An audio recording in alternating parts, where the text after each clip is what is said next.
이진우 전 사령관님, 네. 증인이라고 하겠습니다. 증인께서 오늘 대한민국 군인답게 당당하게 사실 그대로 밝혀주시기를 기대하겠습니다. 증인 이 사건 비상계엄과 관련해서 여러 차례 조사받으셨죠? 그렇습니다. 그중에서 2024년 12월 17일과 23일 서울중앙지검에서 조사받으면서 작성된 조서 2개 제시하겠습니다. 제가 요거에 대해서 좀 미리 말씀을 드리면 제가 지금 저 형사소송 관련해 네, 예. 조서 제시하고 제가 묻는 질문에 대답해 네. 주십시오. 서울중앙지검에서 12월 17일 진술하신 진술조서 또 23일 진술하신 2회 진술조서 두 진술 모두 변호인 참여하에 진술하고 조서 확인한 뒤에 서명 날인하신 사실 있죠? 예.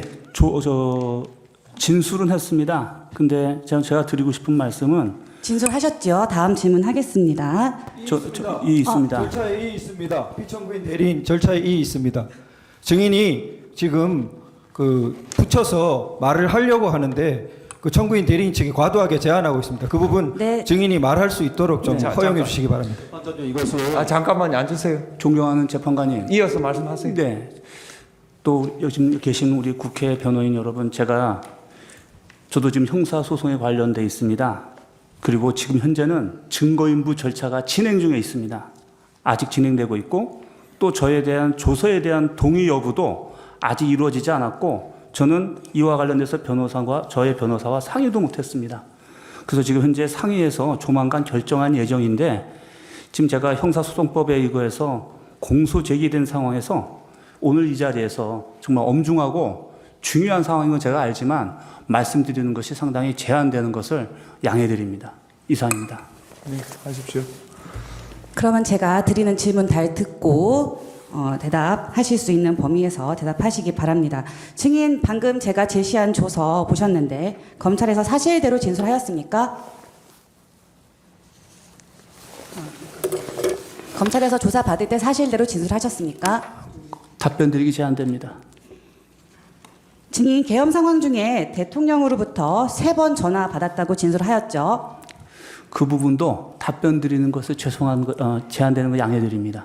그러면 제가 답변을 하시지 않기 때문에 검찰에서 진술하신 조서를 제시하겠습니다. 확인시켜 드리겠습니다. 제1회 진술 조서 22쪽입니다.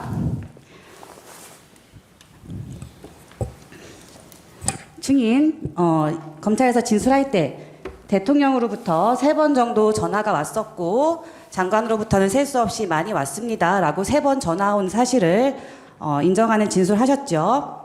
이 부분도 여기서는 말씀드리는 게 제한됩니다. 알겠습니다. 제가 첫 번째 통화부터 차례대로 질문할 건데 첫 번째 통화 이전 상황부터 몇 가지만 좀 묻겠습니다.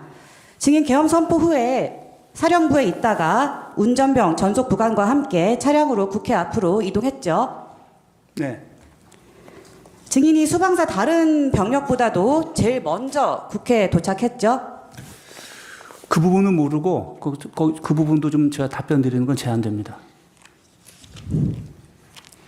증인이 현장에 도착을 했을 때 국회 출입문과 외곽 담장에 경찰들이 배치가 되어 있었고 시민들이 주변에 많이 모여 있었죠. 네.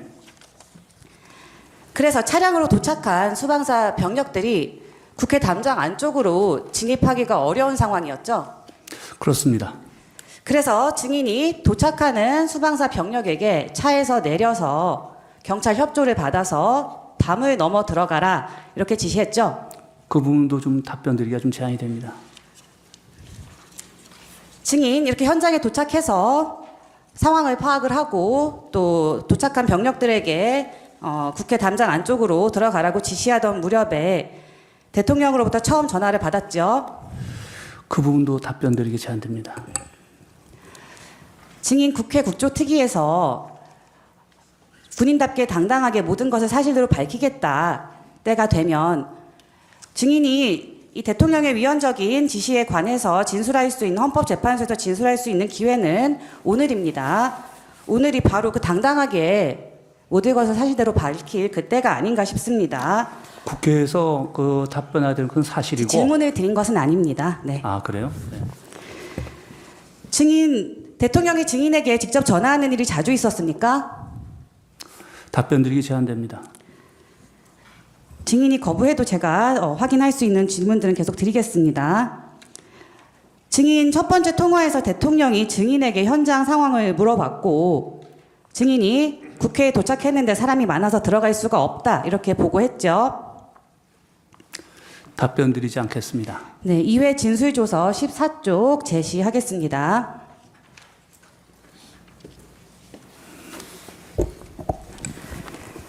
증인 검찰에서 진술할 때 첫 번째 전화에 대해서 제가 기억하는 것은 대통령께 사람이 너무 많다. 경찰도 우리를 통과시켜주지 않습니다. 경찰에 부탁해서 저희 병력들에게 담을 넘어가라고 했습니다. 라는 취지로 말했죠. 이 부분 제가 이 자리에서 말씀 안 드리겠습니다. 대통령이 이 보고를 듣고 뭐라고 했습니까? 답변 드리지 않겠습니다. 대통령이 수방사 병력이 국회 지금 담을 넘어서 경내로 진입하려고 시도 중인 상황을 보고를 받았는데 왜 들어가는지, 들어가서 무엇을 할 것인지 특별히 묻지 않았던 겁니까? 답변 드리기 제한됩니다.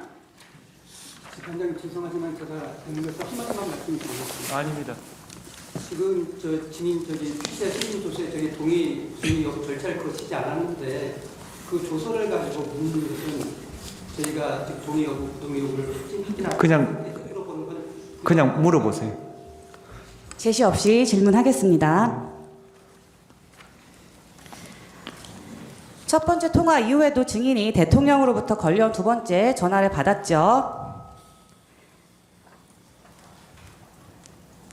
두 번째 전화에서 대통령이 아직도 못 들어갔냐고 물었습니까?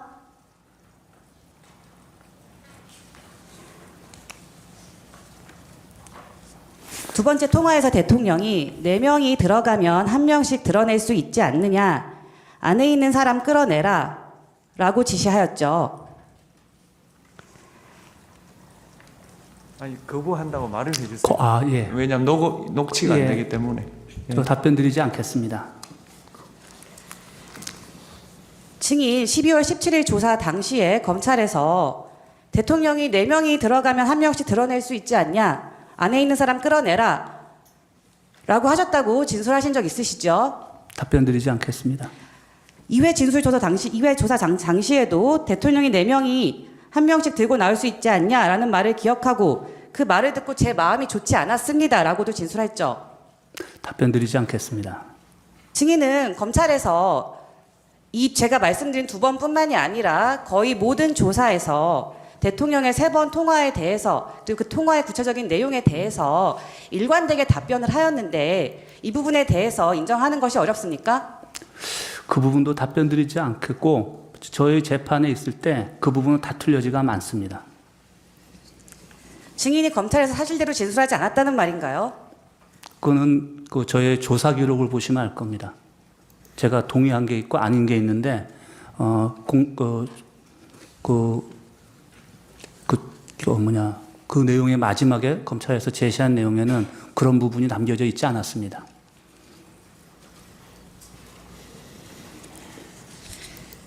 대통령이 지시한 4명이 1명씩 끌어내야 하는 안에 있는 사람이 누구였습니까? 답변 드리기 제한됩니다. 증인 조사 받을 때 제가 당시 국회의원을 끄집어내는 것이었구나 라고 생각했다고 진술했죠. 답변 드리지 않겠습니다. 증인은 대통령의 지시를 들은 다음에 제1경비단장 조성현 대령에게 국회 본청 내부로 진입해서 국회의원들을 외부로 끌어내라 라고 지시했죠. 그 부분도 답변 드리지 않겠습니다. 대통령이 4명이 1명씩 들고 나오라는 말을 하면서 체포라는 단어를 사용하기도 했죠. 답변 드리지 않겠습니다. 세 번째 통화 관련해서 묻겠습니다. 대통령이 이후에 증인에게 한 번 더 전화했죠. 답변 드리기 제한됩니다. 세 번째 통화에서 대통령이 아직도 못 갔냐, 뭐 하고 있냐 라고 질책하면서 문을 부수고 들어가서 끌어내 라고 지시했죠. 답변 드리기 제한됩니다.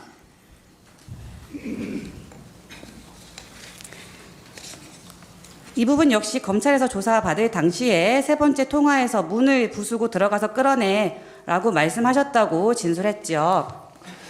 답변 드리기가 제한됩니다. 증인이 문을 부수기 불가능하다고 하자 대통령이 총을 쏴서라도 국회의원을 끌어내는 임무를 수행하라고 지시했죠. 답변 드리기 제한됩니다. 대통령이 총이라는 단어를 사용한 것은 기억난다라고 진술한 것은 맞죠? 그 부분도 답변 드리기 제한됩니다.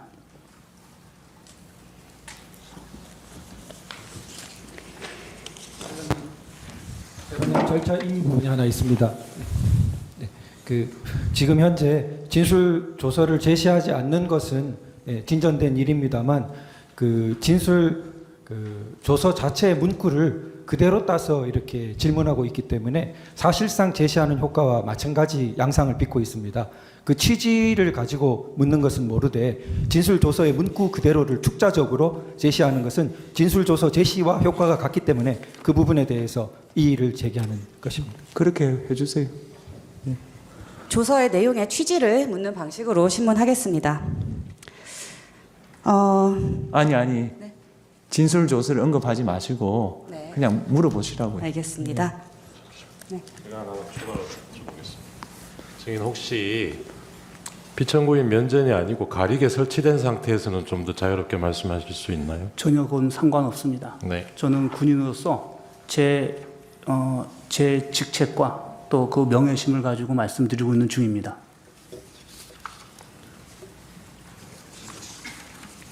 네, 신문 계속하겠습니다. 8항입니다. 조금 바꿔서 묻겠습니다. 증인은 12월 3일에 비상계엄이 선포되기 이전에 비상계엄이 선포되면 수방사에서 어떤 조치를 취할 것인지 계획을 세웠죠. 답변 드리기 제한됩니다. 증인 대국민 담화 직후에 김용현 장관이 주재하는 전군 주요 지휘관 회의 참여하였죠. 네. 그 부분은 대답하셨고, 그러면 그 회의에서 김용현 장관이 수방사령관인 증인에게 기존에 하달했던 임무를 정상적으로 실시하라고 했죠. 그건 답변 드리기 제한됩니다.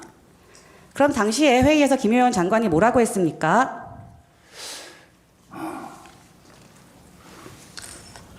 그 수방사는 이상 없냐라고 말씀을 하셨고, 네, 그렇습니다라고 말씀드렸더니, 그러면은 사령관은 먼저 나가서 준비하라고 하셨습니다. 김용현 장관이 기존에 하달했던 증인의 임무를 실시하라고 했던 것으로 기록상 확인이 되는데, 김용현 장관이 기존에 하달했던 임무가 있지 않았습니까? 그것도 여기서 말씀드리기가 제한이 됩니다.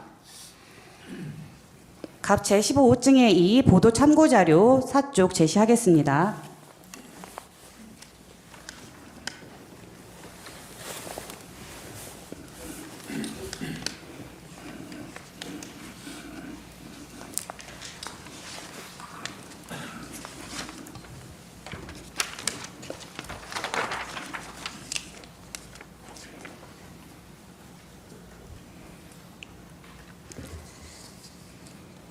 증인 비상계엄 선포 전날인 12월 2일에 휴대폰 메모장에 의명 행동화 절차를 구상해 보았습니다. 라고 시작하는 이 메모를 작성한 사실이 있죠. 이것은 증거로 채택된 내용입니다. 있습니다. 이 부분은 디지털 증거인데 형사적 같으면은 디지털 포렌식을 거쳐야 하고 엄격한 증거조사 절차를 거쳐야 하는 것입니다. 그럼에도 불구하고 이렇게 중요한 진술과 증거에 있어서 아무런 포렌식 절차를 거치지 않은 디지털에서 인용했다는 것을 메모로 띄우고 이런 방식은 굉장히 부적절하다고 생각됩니다. 증거로. 디지털 증거는 국민들의 어떤 신뢰성이 굉장히 높지만 실질적으로 변조가 굉장히 쉽기 때문에 이 부분은 좀 더 거쳐서 증거 능력 조사를 거쳐서 제시돼야 합니다. 아니 똑같은 말 하지 마시고요.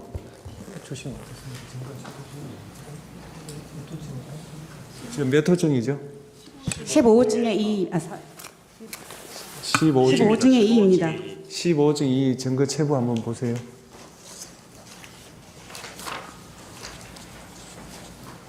채택됐어요? 예, 물으십시오. 채택됐습니다. 김용현 장관의 지시로 이 메모 작성하셨죠? 요것도 지금은 말씀드리기가 제한이 됩니다. 자세한 것은 저희 재판 때 이것에 대한 정확한 배경은 설명할 겁니다. 오늘 이 자리는 증인의 형사재판이 아니고 피청구인 윤석열 대통령의 탄핵 심판입니다. 증인 국회에서 이 메모 김용현 장관의 지시로 작성하셨다는 거 인정하셨죠?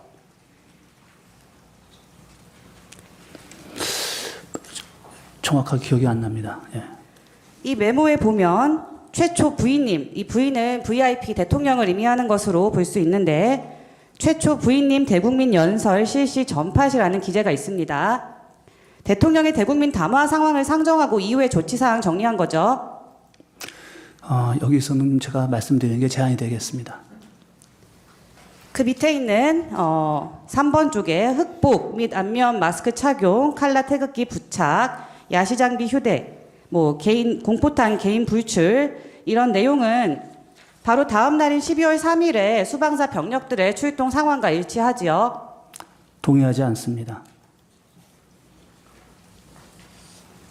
어떤 부분에서 동의하지 않습니까? 휴대한 물품이 이렇게 되지 않았더라고요.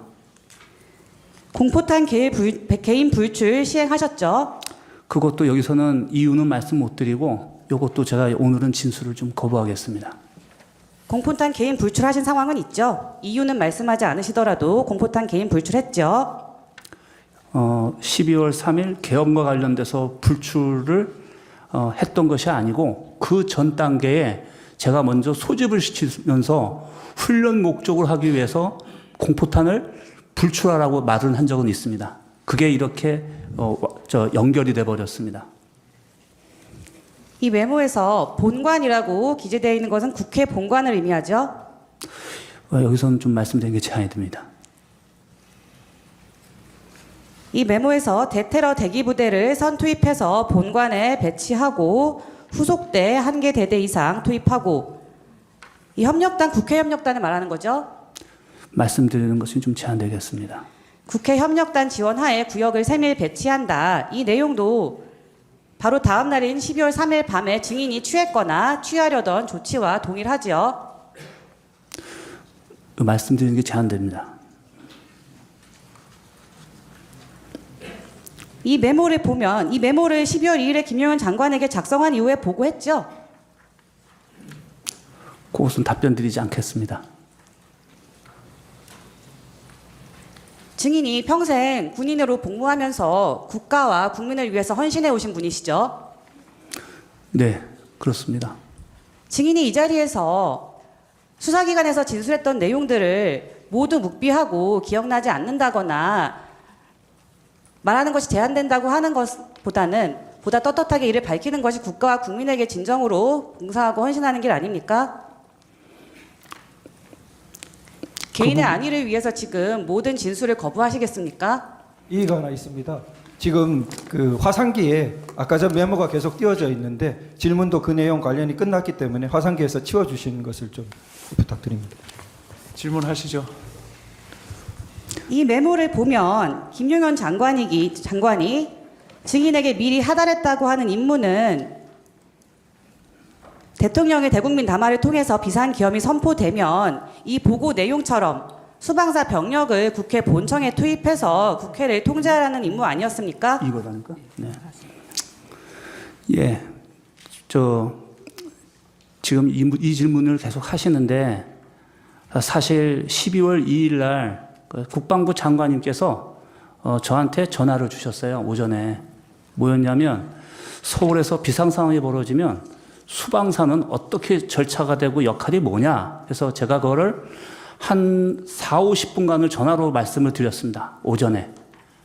그런데 장관님께서 또 전화 오셔서 야, 네가 말한 건 통합방위 절차가 다 알겠는데 야, 내가 머리에 다 안 들어오니 좀 정리해서 빨리 보내달라고 하셔가지고 제가 그때 아마 오전에 어딘가 현장 지도하고 전화를 받았습니다. 그래서 차 안에서 쳐서 보내준 내용입니다. 그래서 저는 이게 통합방위 절차에서 제일 중요한 게 국민과 소통, 그 다음에 거기에 따라서는 유관기관들과 절차를 어떻게 진행하느냐, 그 다음에 저희 자체의 통합방위 사태 때 매뉴얼에 맞춰서 제가 생각난 대로 쭉 정리해 본 다음에 빨리 보냈던 겁니다. 텔레그램으로. 그래서 근데 참 안타깝게 이게 12월 3일 날 상황인데 어떻게 보면 제 입장에서는 제가 생각하는 작전 구상에 대한 내용을 정리해 드렸는데 다음 날도 비상계엄이 선포되면서 제가 비상계엄을 이해했을 때는 어떤 정확한 목적이라든가 또 어떤 과업이 없었기 때문에 상황만 인식하고 출동을 했습니다.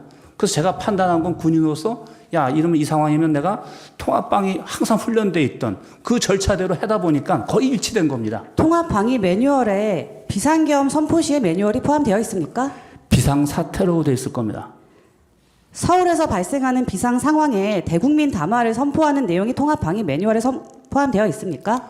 그 부분은 또 장관님께서 또 말씀을 하시다가 국회라는 부분을 언급하셨어요. 그렇기 때문에 제가 국회와 관련된다면 그렇다면은 그거는 이거는 저희가 통합방위 문제가 아니라 국가 차원에서 모든 게 공론화되는 상황이 될 것이라고 저는 생각을 하고 이런 내용들을 정리했었습니다. 그러면 김용현 장관이 국회에서 발생하는 비상 상황을 특정해서 매뉴얼을 작성하라고 지시한 것이네요. 작성하라고 지시한 게 아니라 저한테 저희가 절차가 어떻게 되는지 물어보셨고 저는 그거에 대한 답변을 하면서 저는 이렇게 해야 될 것입니다라고 제가 정리해서 보내드린 거였어요.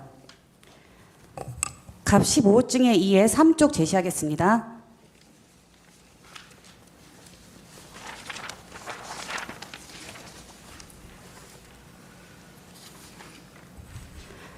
증인 김용현 장관에게 아까 그 메모로 작성한 서울의 국회에서 비상 상황이 발생할 때 수방사가 조치할 상황에 대한 보고를 휴대폰 메모장에 작성한 이후에 또 본인의 휴대전화로 문을 열거나 부수는 데 사용하는 도구, 쇠지렛대, 국회 해산이 가능한가요?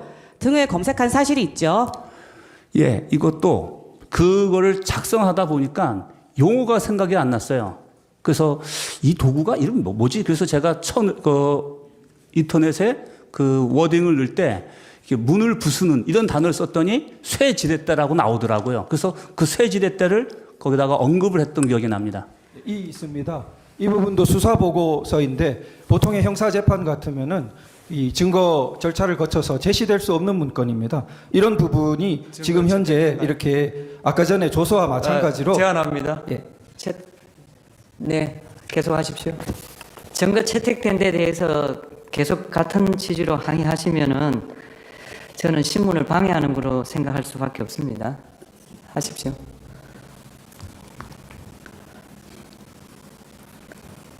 증인은 김용현 장관으로부터 국회를 염두에 둔 수방사의 조치 상황을 작성하라는 지시를 받자 그 과정에서 문을 열거나 부수는 상황이 있을 것을 예정해서 이런 것들을 검색한 것이 아닌가요? 그렇지는 않지만 그 부분에 대해서 자세한 설명은 이 자리에서 드리진 않겠습니다. 그거 거부합니다. 파락 묻겠습니다. 다음 질문 넘어가겠습니다. 증인은 국회가 계엄 해제 요구 의결을 한 뒤에도 대통령으로부터 한 차례 더 전화를 받은 사실이 있죠. 여기서 답변 드리지 않겠습니다. 증인 부관이 얘기하기로는 계엄 해제 요구 의결이 된 다음에 대통령이 증인에게 한 차례 더 전화를 걸었고 그때 뭐 190명 들어왔는지 확인도 안 되고 해제됐다 하더라도 내가 2번, 3번 계엄령 선포하면 되니까 계속 진행하라는 취지로 지시했다라고 진술하였는데 그런 통화를 한 기억이 있지 않나요?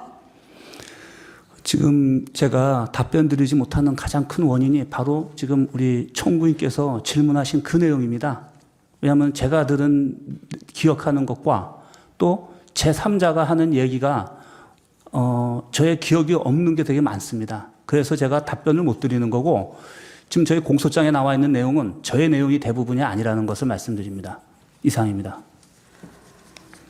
증인이 검찰에서 진술한 내용과 증인의 뭐 부관이든 증인의 다른 뭐 조성현 대령이든 뭐 김창hat 단장이든 여러 다른 부하들의 진술 내용이 특별히 어긋나거나 다르다고 보이지 않고 서로 동일하고 비슷한 상황을 기억하고 있는 것으로 확인이 되는데 그렇지 않습니까? 재판장님 제가 잠시 당시 상황을 좀 설명을 드릴 수 있겠습니까? 해보십시오. 네. 저는 그때 아마 컨테이너 4분의 1 크기 안에 밀폐된 공간, 그러니까 차 안에서 핸드폰 3개를 가지고 지휘를 했습니다.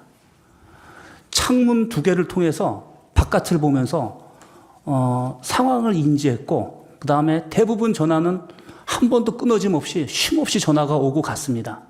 지시도 하고 확인도 하고. 그런 과정에 아마 군인들이면 장갑차 안에서 무전기 3개 들고 작전을 하면 무엇이 기억나고 안 나고 내가 한 말이 무엇인지도 모릅니다.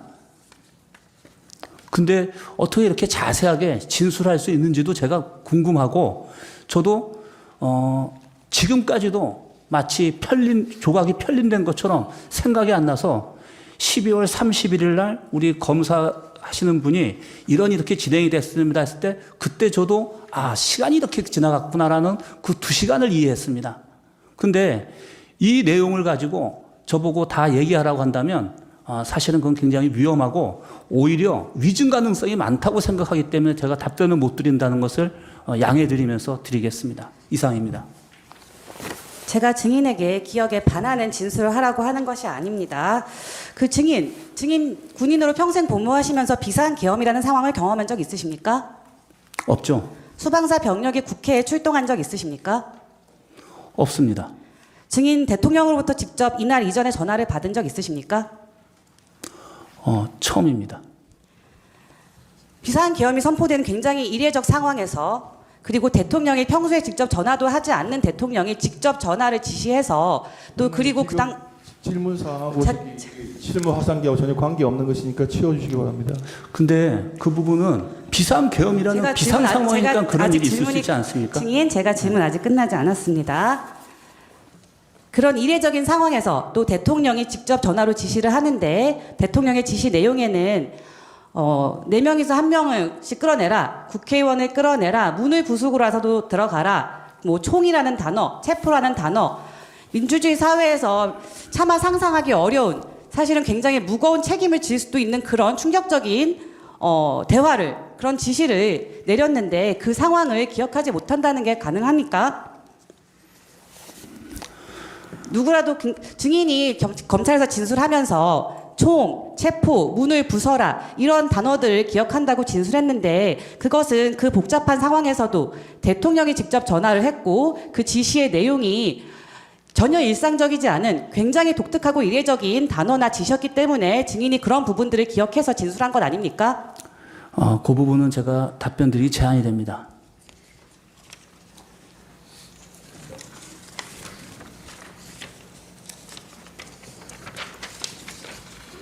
14만 가항까지 생략하겠습니다. 증인 대통령이 비상계엄을 선포하기 전이나 또 계엄 중에 대통령이나 김용현 장관이 증인에게 이 사건 계엄이 짧게 끝날 것이라거나 경고성 계엄이니까 국회가 계엄 해제 요구를 의결하면 뭐 바로 철수하고 임무가 종료될 거다라는 이야기를 한 적이 있나요? 답변드리지 않겠습니다. 주신문 남는 부분 추후에 재주신문 때 혹시 활용할 수 있도록 해주시면 감사하겠습니다. 일단 6분 남겨놓으세요. 예. 반대 신문 30분 하십시오. 송준호 변호사입니다. 증인은 기소되어 있기 때문에 증인의 혐의 사실과 직접적인 관련이 있는 부분은 제외하고 답변하실 수 있는 내용 위주로 제가 물어보겠습니다. 먼저 주신문에 아까 잠깐 답변하신 게 있는데요. 그 부분 좀 먼저 확인하고 시작을 하겠습니다. 아까 검찰에서 진술하신 부분에 대해서 진술한 부분이 기재되지 않아서 이의를 제기했지만 기재되지 않았다라고 진술을 하셨는데요. 방금 말씀하신 게 맞죠? 그 부분도 답변드리지 않겠습니다. 예, 알겠습니다. 증인은 계엄 당시에 수방사령관이었죠? 네. 예. 증인은 계엄 선포 시에 상관인 국방부 장관의 지시에 따라 국회에 병력을 투입시킨 것이죠. 그렇습니다. 증인의 병력 투입 지시는 계엄법에 따른 적법한 지시였죠. 이 부분은 좀 제가 재판관님, 이 부분은 좀 하세요. 네. 설명하세요. 네.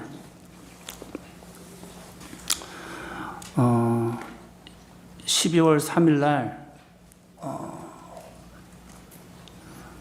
대통령님께서 계엄 선포 대국민 담화문을 발표하시는 걸 제가 봤습니다.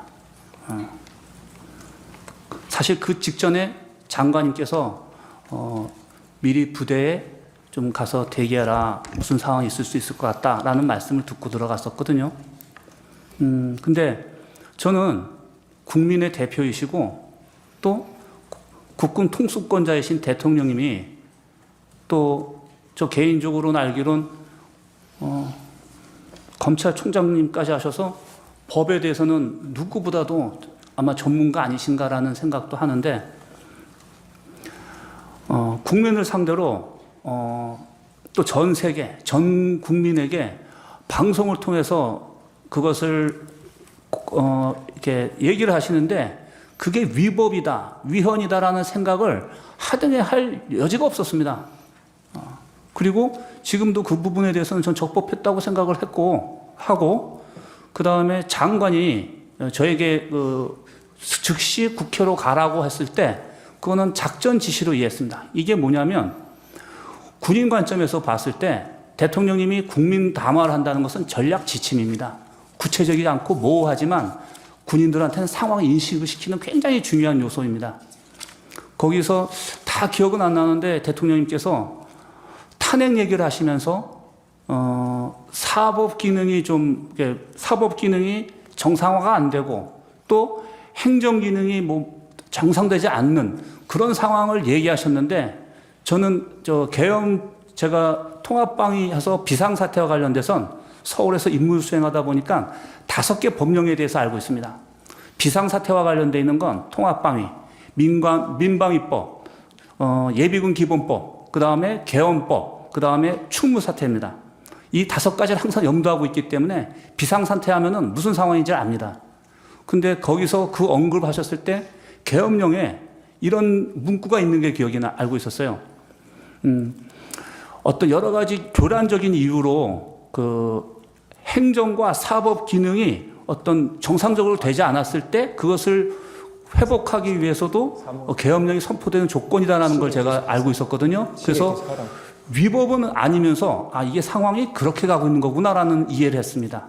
그리고 지금 저한테 질문 주셨는데 예. 김용현 장관이 국회로 출동 지시를 하셨을 때 그거는 제가 추후에 다시 여쭤보겠습니다. 예, 있습니다. 여기까지가 제가 예. 이해했던 상황입니다. 알겠습니다. 예.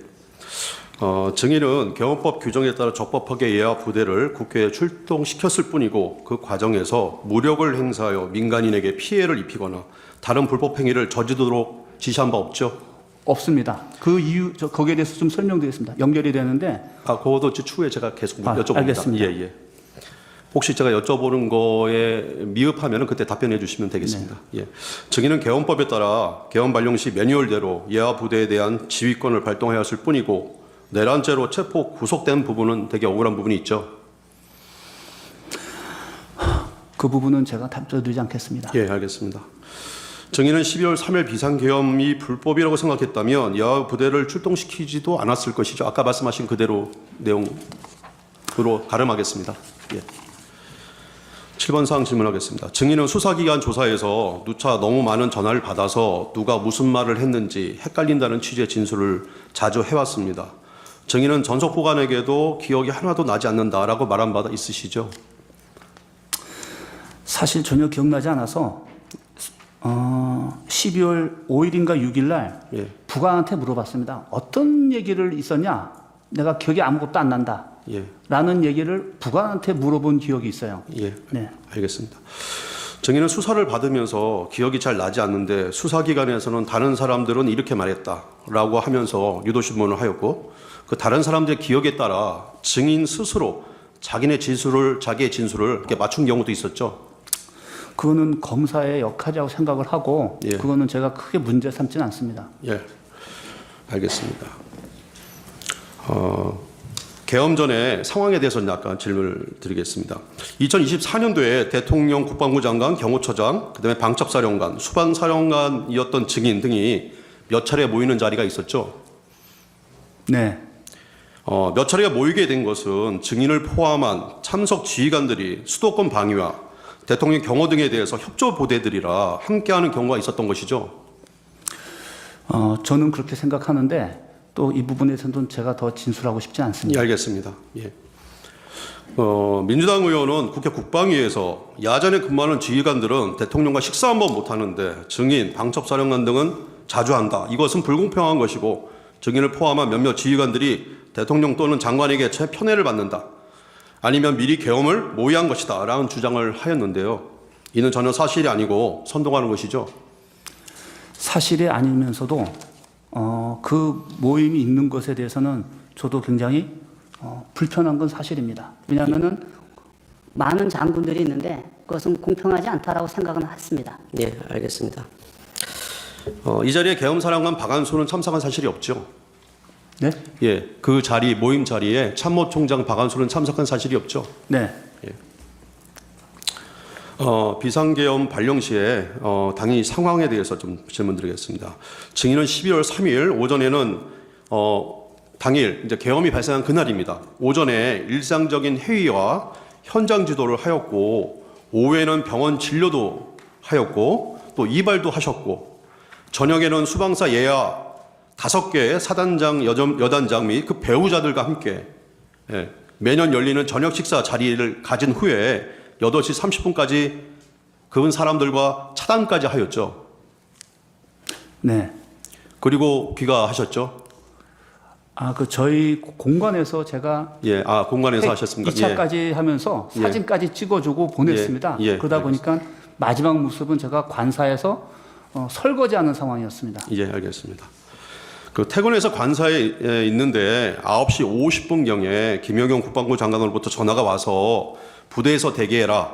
잠시 후 TV로 대통령 담화문을 시청하라는 지시를 받은 사실은 있으시죠? 그냥 부대로 들어가서 대기하라고 하셨지 담화 얘기나 대통령 담화 얘기는 안 하셨습니다. 예, 알겠습니다. 증인은 계엄을 선포한다는 사실을 대통령 TV 담화로 처음 알게 된 것이죠. 네, 제가 무슨 상황인지 몰라서 통상 YTN에 예. 보면 무슨 상황이 있으면 먼저 TV가 먼저 나옵니다. 예. 그래서 YTN을 틀어보라고 하는 상황에서 곧 이어서 나왔던 것 예, 같습니다. 알겠습니다. 계엄 당일 증인의 행적을 보면은 예하대 지휘관들 및 그 배우자들이라 동반 부부 모임까지 하고 한 것을 보면은 대통령의 계엄 선포를 미리 알지 못한 것이 명백한 것으로 보입니다. 맞죠? 그 부분은 말씀드리기가 알겠습니다. 왜냐하면 다 연관이 돼 버립니다. 네. 예, 알겠습니다. 자, 증인은 2024년 12월 6일 계엄 이틀 후에 김병주 국회의원이 운영하는 김병주 TV에 출연한 바 있죠. 그렇습니다. 예, 김병주 국회의원이 먼저 인터뷰하자고 한 것인가요? 그것보다는 예, 저희 부하들이 예.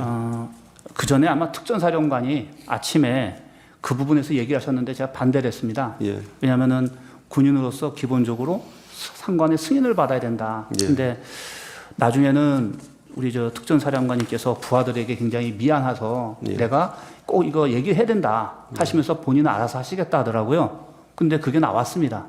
그걸 보고 저희 부하들이 우리 수방사 그때 들어갔던 부대 우리 부하들의 입장에서 지휘관으로서 책임감을 가지고 해명해 줘야 되지 않느냐. 그래서 제 옆에는 주요 우리 참모들이 사실 이렇지만 꼭 오늘밖에 기회가 없을 것 같습니다. 꼭 예. 사령관님께서 책임지시고 하셔야 됩니다 해서 그때 동의했습니다.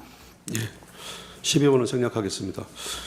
증인은 김명주에게 인터뷰하기 전에 사전에 어떤 질의사항이라든지 답변할 내용 그런 건 상의한 사실이 없죠? 전혀 없습니다. 예, 알겠습니다. 120호 중에 10 동영상 좀 재상해 주십시오.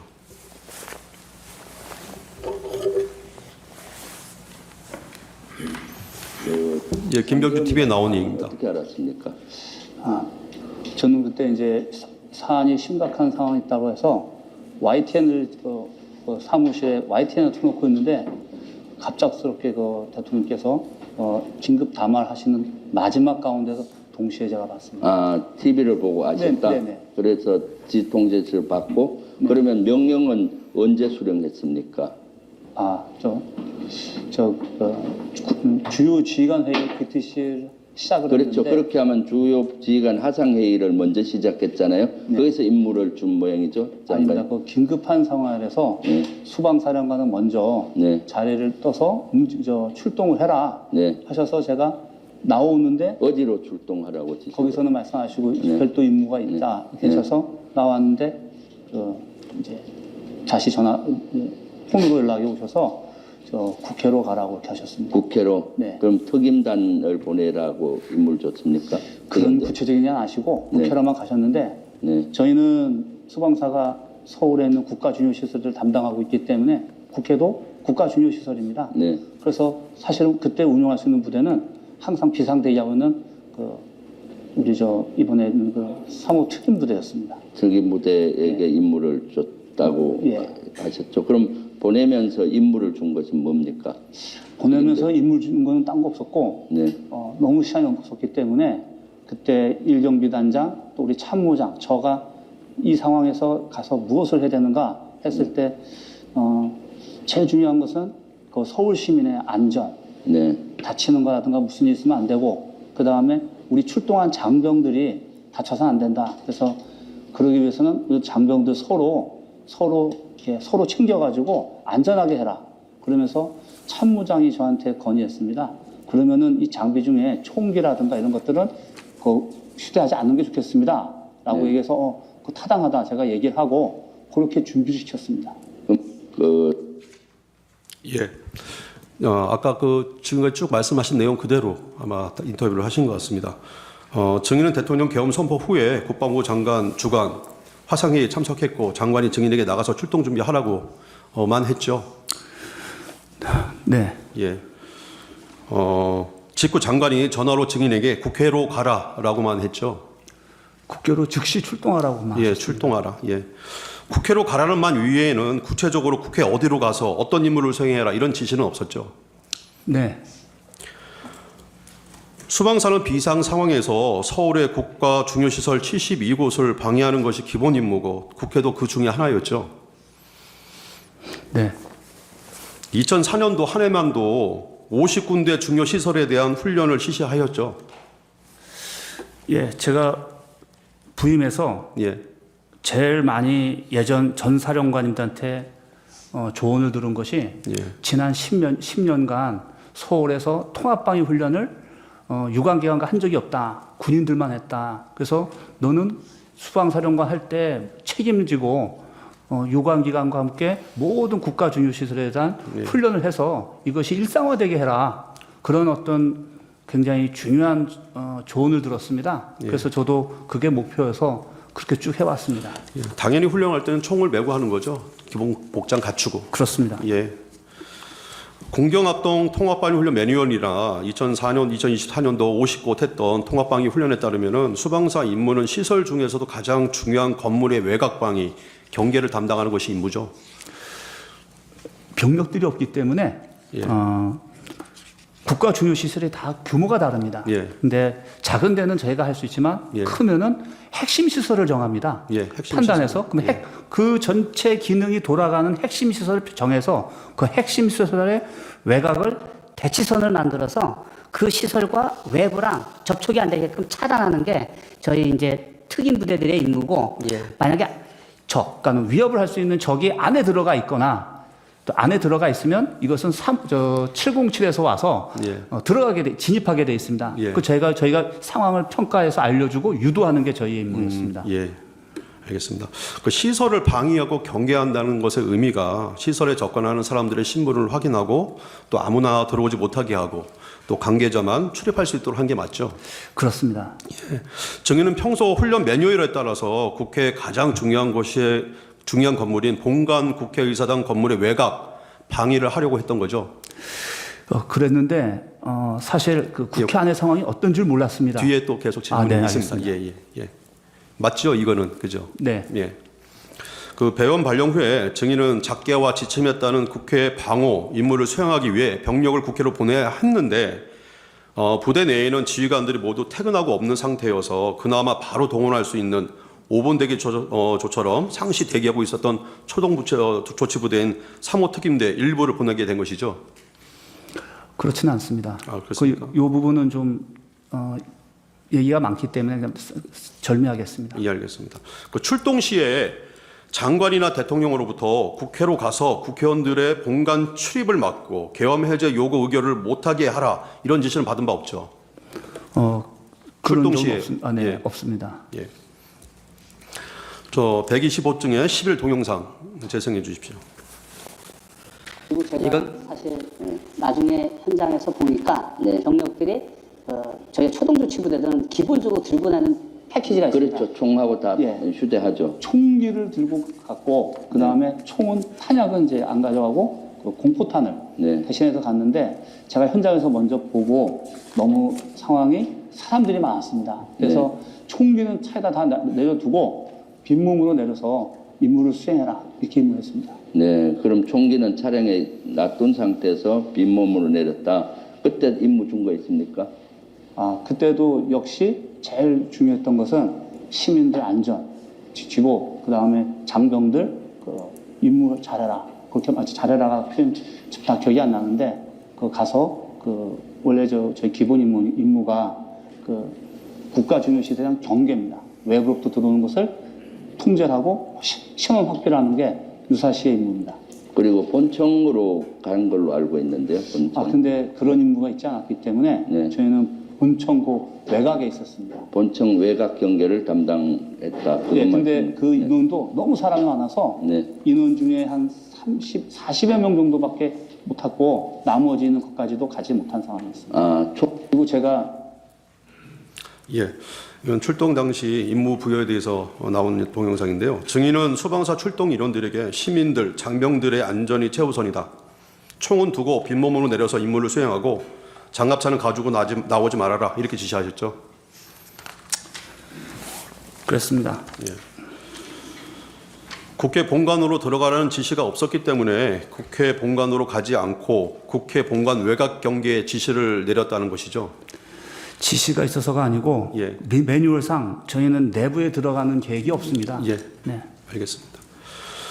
증인은 국회 어디로 가서 어떤 임무를 수행해야 하는지 몰라서 당시 우선 초동조치 부대만 소집해서 출동했고 출동하면서 서울경찰청장 김목식에게 전화를 해서 서울에 무슨 상황이 있는지 물어보기도 했고 또 국회 협력관에게 전화해서 수방사 병력이 어디로 가야 하는지 안내해달라고 부탁한 바도 있죠.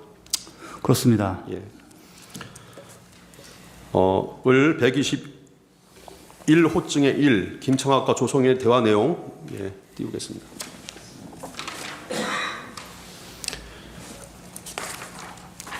이것은 계엄 당시에 1경비 여단장 조성영과 군사 경찰단장 김청학이 대화를 나눈 것을 녹취한 것입니다.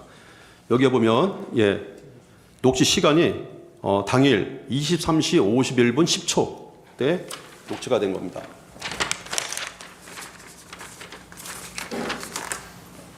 그 내용을 보면 내용이 이렇습니다. 보면은 어떻게 가야 될지 이런 것들을 하나도 몰라서 우왕좌왕하고 있는 모습들이 보입니다. 23시 51분이면 그 시간이면 이미 이제 국회에서 23시 47분에 회의가 개의되고 계엄 해제 요구안이 통과되기 바로 직전입니다. 이 대화를 살펴보면은 그때까지도 증인이나 그리고 증인으로부터 직접 지시를 받는 조성현, 김창학 모두 국회로 가서 뭘 해야 하는지 임무조차 모르고 있었던 것으로 보이는데 어떻게 생각하시나요? 그 부분은 전술제대 지휘가 아닌 저의 책임입니다. 상황 평가를 해서 과업을 줬어야 되는데 그렇게 하지 못했기 때문에 부하들이 많이 힘들어했습니다. 알겠습니다. 국회 질문서에 나와 있는 국회 정경사진 잠깐 제시하겠습니다. 병력 이동에 대해서 잠깐 여쭤보겠습니다. 증인의 지시에 의해서 35 특임대 3지역대대가 출동하게 되었는데요. 출발 시간이 증인의 공소장에 나와 있는 거 보면은 23시 10분이었습니다. 그때 출발한 사람은 16명 뿐이었습니다. 맞죠? 저는 실제 인원이 어떻게 왔는지를 모릅니다. 시간은 기억 다 안 나시는군요. 네. 이제 이 시간이면 계엄 선포된 후에 40분이 지나서야 초동 조치가 출발했습니다. 대략적으로 좀 늦게 출발했죠. 답변 드리기가 잘 안 됩니다. 알겠습니다. 계엄 선포 전에 증인은 미리 병력 출동 준비를 한 사실은 없죠. 미리 준비시킨 사실은 없죠. 그렇습니다. 예. 3호 특임대대가 국회 경내도 아니고 여기 국회 인근 한강 주차장, 이 노란색입니다. 이 한강 주차장에 도착한 시간이 23시 45분이었고 계엄 선포 후에 1시간 15분이나 지나서였습니다. 기억하십니까? 그거는 정확하게 모르겠는데 예. 대통령께서 계엄령을 선포하신 다음에 움직이다 보면 자동적으로 시간상 그렇게밖에 될 수가 없습니다. 그것도 제가 이제 뒤에 한번 여쭤보겠습니다. 예. 당시 이제 시민이 너무 많아서 병력을 국회 경내로 진입시키지 못하다가 최초 출발한 35 특임대 3지역 선발대 14명, 16명 출발했는데 운전면허 좀 빼고 14명만이 국회 칠문에 있는 담을 넘어서 국회 경내 이쪽으로 겨우 진입을 했습니다. 맞죠? 답변 드리기 제한됩니다. 예. 그 증인의 공소장 기재에 따르면 그 시간이 12월 4일 00시 24분, 즉 계엄 선포 후 2시간이나 지나서였습니다. 기억나십니까? 답변 드리지 않겠습니다. 예. 계엄 선포 후에 2시간 만에 수방사 병력 14명만이 국회 본관도 아니고 국회 칠문 근처 담을 넘어서 경내에 겨우 들어갔는데 이 칠문에서부터 다시 국회 본관으로 가려면 또 한 15분 정도 또 많이 소요되죠. 답변 드리지 않겠습니다. 모르겠습니다. 예, 알겠습니다. 증인도 임무를 수행하면서 TV 같은 현장 중계를 봤나요? 보지 못했고 저희 못했습니까? 부관이 스마트폰으로 혼자 보고 있는데 저는 전화가 너무 많아서 볼 수가 없었습니다. 예. 네. 17-8번은 생략하겠습니다. 증인의 공소장 기재에 의하면은 이 12월 4일 01시 03분 그러니까 국회가 계엄 해제 요구안 의결하고 난 후입니다. 35 특임대 후속부대 23명이 마찬가지로 똑같이 이 칠문을 넘어서 국회 경내로 진입했는데 그 시간 기억하십니까? 그런 상황 자체를 인지하지 못했습니다. 시간 자체를. 예. 예, 알겠습니다. 17번, 17-10번 생략하겠습니다. 국회가 계엄 해제 요구안을 가결시키기 전에 국회 경내에 있었던 수방사 병력이 겨우 14명 정도밖에 없었습니다. 그 상황 기억하십니까? 답변 드리지 않겠습니다. 예. 국회 출동 지시 후에 국회 근처 이 주차장까지 도착하는 시간이 아까 1시간 15분 정도 출동 시간 걸렸는데요. 아까 말씀하셨듯이 이 시간은 뭐 현재 늦은 시간도 아니고 통상적으로 걸리는 시간이죠. 정확히 모르겠습니다. 예. 18번 생략하겠습니다. 예, 125 중에 12 동영상 재생해 주십시오. 작전 중간에 윤석열 대통령으로부터 지시나 전화를 받은 적은 있습니까? 한 차례 정도 오셨는데 한 번. 예, 지금 기억에 지금 다 정신이 하나도 없습니다. 그때 전화가 너무 많아가지고 오셔서 똑같은 걸 물어보셨습니다. 어떤 걸 물어보셨어요? 거기 상황이 어떠냐. 네. 그래서 똑같은 얘기를 했습니다. 굉장히 이제 복잡하고 우리 인원이 이동할 수도 없다. 그랬더니 가만히 들어보시다가 알겠다고 하시고 더 전화 끊으셨습니다. 작전. 예, 김명주 TV에 나간 것이 계엄 후 2일 후니까 그때 기억이 가장 정확하지 않겠습니까? 근데 이때까지도 사실은 굉장히 기억이 없었습니다. 예. 네. 기억이 다소 불분명했을 상황이군요. 그리고 누구하고 접촉되지 않은 상태이기 때문에 물어보지를 못했고 그냥 상황일지, 그러니까 지통실의 상황일지를 받아서 시간이 어떻게 됐구나만 알고 그때 비로소 병력이 어떻게 투입되고 어떻게 됐는지를 그때 저도 상황을 이해했었습니다. 예, 알겠습니다. 그 당시 증인은 대통령으로부터 1회 전화를 받았고 아까 동영상 나와 있듯이 어떤 상황이냐라고 대통령이 물었고 증인이 국회 앞에 도착했는데 무척 복잡해서 인원이 이동할 수가 없다라고 말했더니 이에 대통령이 가만히 듣고 있다가 알았다라고 전화를 끊었다고 하는데 이거는 맞나요? 기억나나요? 네, 그것은 맞습니다. 예. 증인은 대통령에게 사람이 너무 많아서 혼잡합니다. 들어가려고 해도 어느 문으로 들어가야 될지 모르겠습니다라고 말씀하신 건 기억나나요 혹시? 여기서 답변 드리기 제한됩니다. 예, 알겠습니다. 그랬더니 대통령이 증인에게 국회 정문에서 의원회관 쪽으로 쭉 가다 보면 경찰이 신분증 확인하고 국회 관계자들을 들여보내주고 있을 거다. 거기로 가서 경찰에게 얘기하면 들어갈 수 있다라고 말했다고 하시는데요. 혹시 기억나시나요? 답변 드리지 않겠습니다. 예. 증인은 방금 본 영상에서도 막 헷갈린다고 아까 말한 게 나오는데요. 검찰 조사에서 계엄 당시 장관으로부터 수십 번 전화가 오고 또 그 밖에도 서울청장, 국회 협력관, 예하부대 지휘관들과 셀 수 없이 많은 전화 통화를 해서 정신이 없었고 또 누구와 몇 번 무슨 내용으로 통화했는지 기억이 잘 안 난다는 취지로 진술을 한 적이 있는데 맞죠? 답변 드리지 않겠습니다. 예. 증인은 계엄 이후에 부관에게도 전화가 너무 많이 오고 정신이 없어서 계엄 당시의 상황이 잘 기억이 나지 않는다라고 말한 사실이 있죠. 아까 처음에 말씀하셨죠? 네. 예. 대통령이 증인에게 국회로 들어가는 방법을 알려준 통화 이후에도 대통령과 통화한 적이 있는지 그리고 대통령과 총 몇 번 통화했는지 기억이 잘 안 나시죠? 답변 드리지 않겠습니다. 군 검찰 등은 증인을 조사하면서 대통령이 또 전화하지 않았냐, 뭐 이런 저런 내용으로 통화하지 않았냐 이렇게 유도하면서 물은 적 없습니까? 그렇지 않습니다. 이 증인은 처음에는 기억이 나지 않는다고 진술하였으나 검찰이 계속 반복해서 물어서 검찰이 질문한 것에 맞는 그런 부합하는 듯한 진술을 한 적도 없나요? 그거는 검찰의 역할이라고 생각을 하고 답변 드리진 않겠습니다. 예. 대통령이 전화해서 190명이 들어왔다는 건 확인도 안 된다. 총을 쏴서 문을 부수고 들어가라. 계엄이 해제돼도 2번, 3번 계엄령 선포하면 된다. 이렇게 말했다는데 이건 기억이 없다고 진술을 하셨는데요. 맞죠? 답변 드리지 않고 예. 이 부분이 저의 재판에서 다툼의 여지가 있는 부분입니다. 예, 알겠습니다. 당시 수방사 병력은 공포탄뿐만 아니라 총기도 소지하지 않았지 않습니까?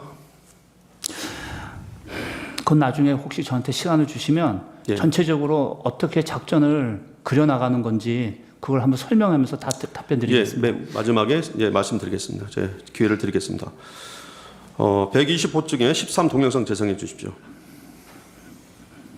그거는 상급부대에서는 혹시 보고했다든가 지시받은 건 있습니까? 철수에 관계된 거는? 근데 얼마 안 돼서 위에서도 연락이 와서 철수를 승인하는 걸로 그렇게 왔기 때문에 제가 보고 드렸다기보다는 임무를 받은 것 같습니다. 그럼 사항계통으로 철수하라고 네네. 했습니까? 사령관님이 장관이나 계엄사령관한테 전화를 받은 건 아니고요? 네, 직접 받지는 않았습니다. 네, 그건 예, 국회 계엄 해제 요구안이 의결된 후에 대통령이 국방부 장관과 계엄사령관을 불러서 병력을 철수하라고 지시를 했고요.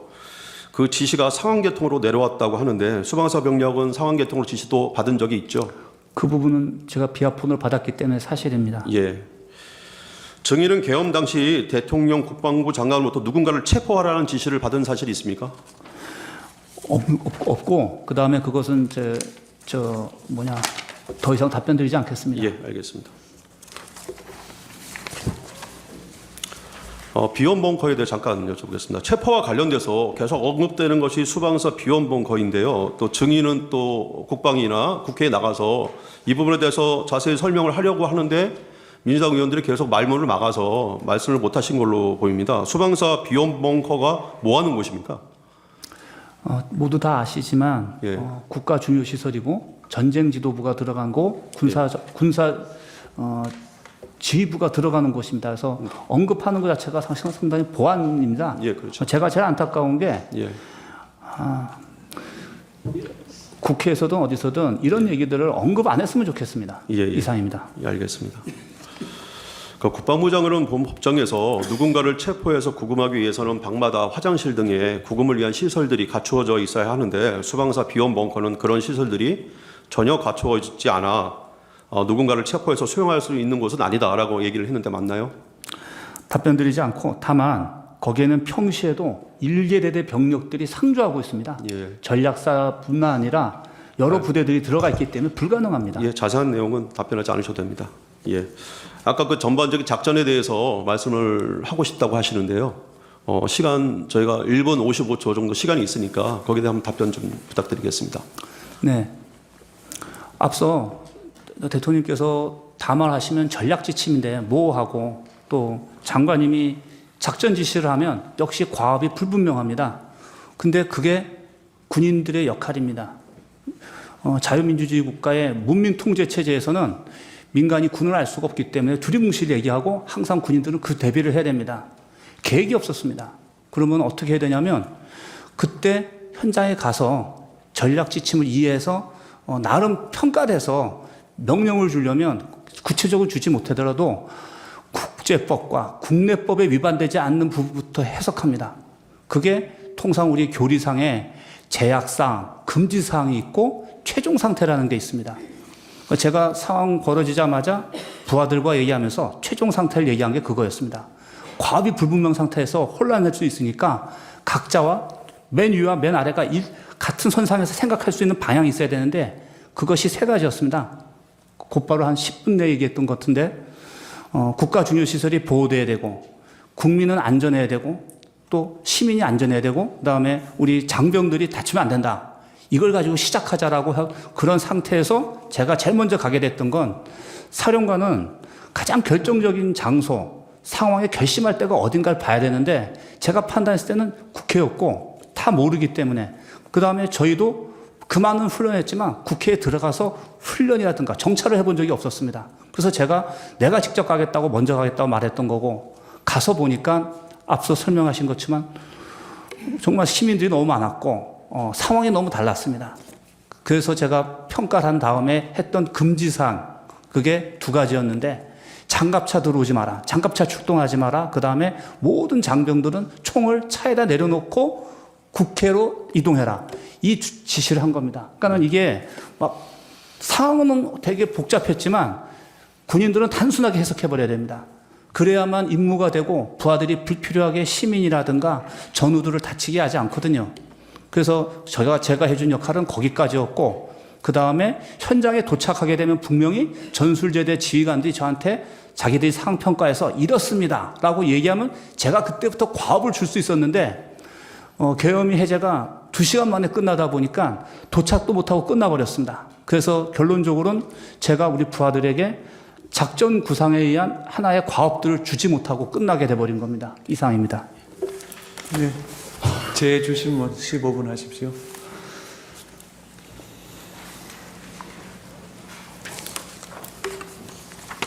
네, 증인 좀 전에 계엄 선포 시에 상관인 국방부 장관 지시에 따라서 국회 병력을 투입했다라는 질문에 그렇다고 대답을 했는데 계엄 선포 시에 수방사령관이 국방부 장관 지시를 받도록 되어 있습니까?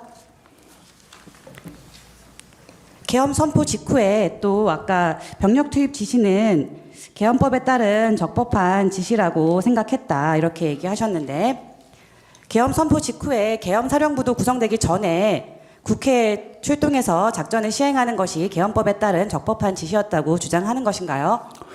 그 부분은 제가 답변을 드리진 않겠지만 저는 그때 계엄이 선포되었기 때문에 계엄사 구성되기 전에 어떤 주요 조치, 선조치는 있을 거라고 군인들은 그렇게 이해합니다. 이상입니다. 증인 조금 전에 반대 신문 답변하면서 이제 피청구인 측으로부터 이제 이 검찰로부터 유도 신문이 있었는지 이런 질문을 받았습니다. 증인이 검찰에서 이 대통령과 3번 통화가 있었다는 사실을 처음 밝힌 것이 12월 14일인데 당시 그리고 증인도 사실 유도 신문을 한 것은 아니다 이렇게 대답을 했죠. 저는 그거에 검찰의 당연한 역할이라고 생각하지 유도 신문이라고 생각하지 않고 당시에 그렇게 하지도 않았습니다. 그럼 유도 신문이 아니라 증인이 기억하는 대로 답변한 것이지요? 저는 기억나는 데만 얘기했고 다만 공소장에 올라있는 내용이 제가 기억이 나는 부분만 얘기한 게 아니라 완전히 전부 다 얘기했기 때문에 그거에 다툼이 있을 거란 얘기를 한 겁니다. 그럼 증인이 다툼이 있다고 생각하는 부분은 4번째 통화가 중심이고 아까 첫 번째 통화는 인정하셨고 2번째와 3번째 통화가 있었던 사실까지는 다툼이 없으십니까? 그 답변 드리지 않겠습니다. 그 증인이 2번째 통화, 3번째 통화와 한 내용과 관련해서 부관의 진술이 있고 또 증인이 2번째 통화를 한 다음에 2번째 통화에서 받은 대통령의 지시를 조성현 대령에게 지시했다는 내용을 인정하는 조성현 대령의 진술도 있고 이렇게 관련된 증인의 부관이나 지휘관들의 진술이 있는데 이런 부분까지 다투실 예정입니까? 말씀드리지 않겠습니다.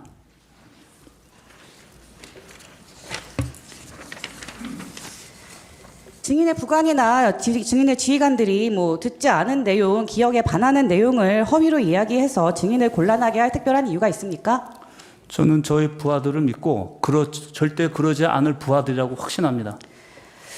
증인은 아까 말씀하신 것처럼 수방사 병력은 실제 뭐 국회 본청에 진입을 하거나 국회의원들을 끌어내는 임무를 수행한 것은 없다. 이렇게 얘기를 하고 계신데 그럼 수방사 병력이 그런 일을 하지 않았는데 증인이 대통령이 하지도 않은 말을 지어내서 기억에 반해서 대통령과 증인의 책임을 무겁게 만드는 진술을 검찰에서 굳이 할 이유가 있었나요? 그 부분에 대해서도 답변 드리지 않겠습니다. 증인이 아까 이제 출동할 때 구체적 임무를 부여하지 않았느냐라는 질문에 대해서 맞다고 대답을 하였습니다. 근데 증인이 현장에 도착한 병력에게는 현장에서는 상황 평가를 하고 지시를 했죠. 아까 말씀하신 내용은 비무장으로 총기와 탄약을 두고 진입해라, 국회로 이동해라 라고 지시하시고 그와 함께 국회로 들어가서 양재영 협력관 만나서 출입 인원 통제해라, 본청 게이트 받아서 막아라 라는 내용으로 지시하신 적 있죠. 그 부분도 답변 드리지 않겠습니다. 근데 그것도 기본 매뉴얼상의 외곽 대치선에서 하는 역할과 동일한 의미에서 한 얘기입니다. 방위와 경계를 하기 위해서 투입했다 이런 말씀이신가요? 그렇습니다. 증인 아까 그 피청구인 측에서 제시했던 갑 121호증의 김창학 단장과 이진우 사령관 사이의 통화를 보면 증인이 이제 담 타고 이제 집어넣어 보내라고 지시를 하고 김창학 재판관님, 그거는 저희가 증거 인부 절차를 거치지 않은 내용입니다. 방금 조금 전에 증인께서 의로증입니다. 저희는 의로증입니다. 저희가 동의한 증거입니다. 증거 동의. 저희는 요거만 제출했습니다. 아니 증거 저희가 제출한 증거와는 전혀 다릅니다. 부분이 다르다는 건가요? 증거 설명서에 있었습니다. 증거로 제출되었고 저희가 아니요, 저희는 직접 혐의를 제출했기 때문에 이 부분만 저희가 증거로 제출했습니다. 한번 몇 호증이라고요? 121호증의 2호증 2입니다. 띄워보세요.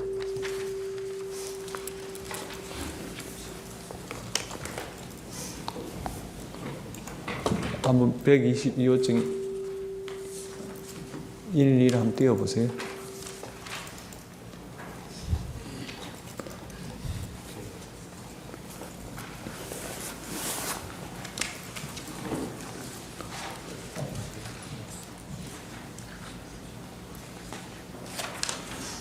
죄송합니다. 제가 착각을 한 것 같습니다. 예, 제출한 거 맞습니다. 예, 시계 넣으십시오. 하세요. 제시 화면 좀 네.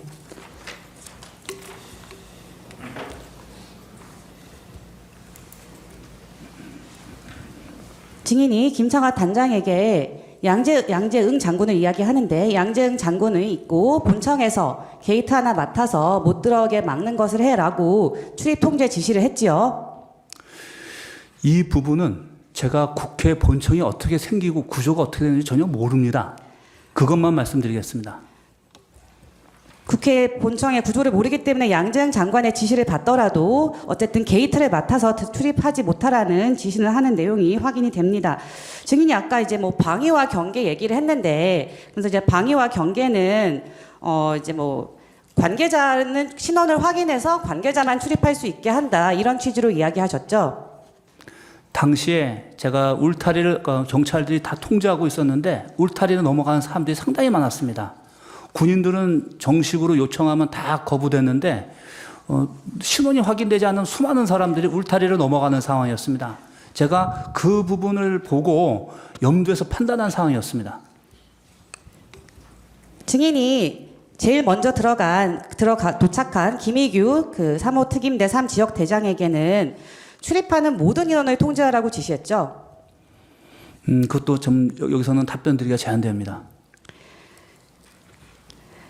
방금 금사 경찰 단장에게도 게이트를 막으라는 지시를 했는데 그러면 증인이 김희규 소령이나 김창학 대령에게 방위 경계를 하면서 신원을 확인하고 국회의원은 출입시켜도 된다라는 지시를 한 적 있으십니까? 그 부분도 여기서 답변 드리는 게 좀 제한이 됩니다.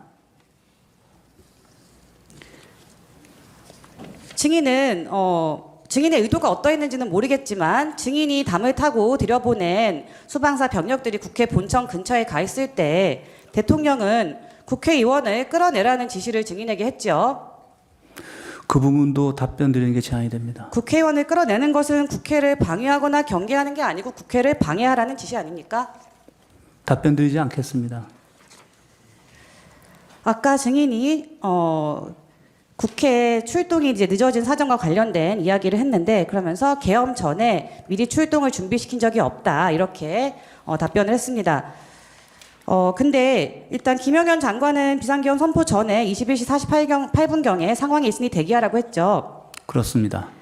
그리고 증인도 대국민 담화 이전에 9시 50분경에 대테러 특수임무대대를 구성하는 제1경비단장, 조성현 단장, 또 군사경찰 특임대대 김창화 단장을 소집을 했죠. 무슨 일이 모르기 때문에 유일하게 제가 운용할 수 있는 예비대가 그 부대입니다. 그래서 미리 사전에 경고를 한 겁니다. 워닝을 줬습니다. 그런데 조성현 단장은 10시가 되기 전에 전진의 작전 과장에게 수호신 TF, 대테러 특임 대대 TF 소집 지시를 전달했죠. 그 부분은 제가 모르겠고 답변 드리기가 제한됩니다. 김영현 장관은 전군 주요 지휘관 회의할 때 회의를 마치기도 전에 수방사령관 출동하라고 지시했죠. 저보고 먼저 나가라고 얘기는 하셨습니다. 그리고 계엄 상황 중에 셀 수 없이 많이 전화를 해서 계속 왜 못 들어가냐고 독촉 전화도 했죠. 답변 드리지 않겠습니다. 20판 관련해서 아까 이제 철수 지시가 왔다, 비화폰으로 왔다라는 답을 하였는데 상황 개통으로 철수 지시가 왔다는 게 혹시 언제쯤으로 기억하십니까? 꼭 기억나지가 않고 하여튼 여기서 답변 드리기가 제한이 됩니다. 수방사 병력이 국회 본청 인근의 공터에 남아 있을 때 그 현장 병력들로부터 철수 건의가 왔고 증인이 그것을 승인하지 않았습니까? 그 부분은 사실입니다. 철수 지시는 그 이후에 왔습니까? 그 이후라고 저는 기억납니다. 저도 몇 가지 여쭤보겠습니다. 증인 그날 국방부 장관의 지시를 받고 국회로 출동하셨다 그랬지 않습니까? 네. 그럼 국방부 장관의 지시가 없으면 비상계엄이 발령됐다 그러면 통상은 어떻게 대응합니까? 수방사에서는?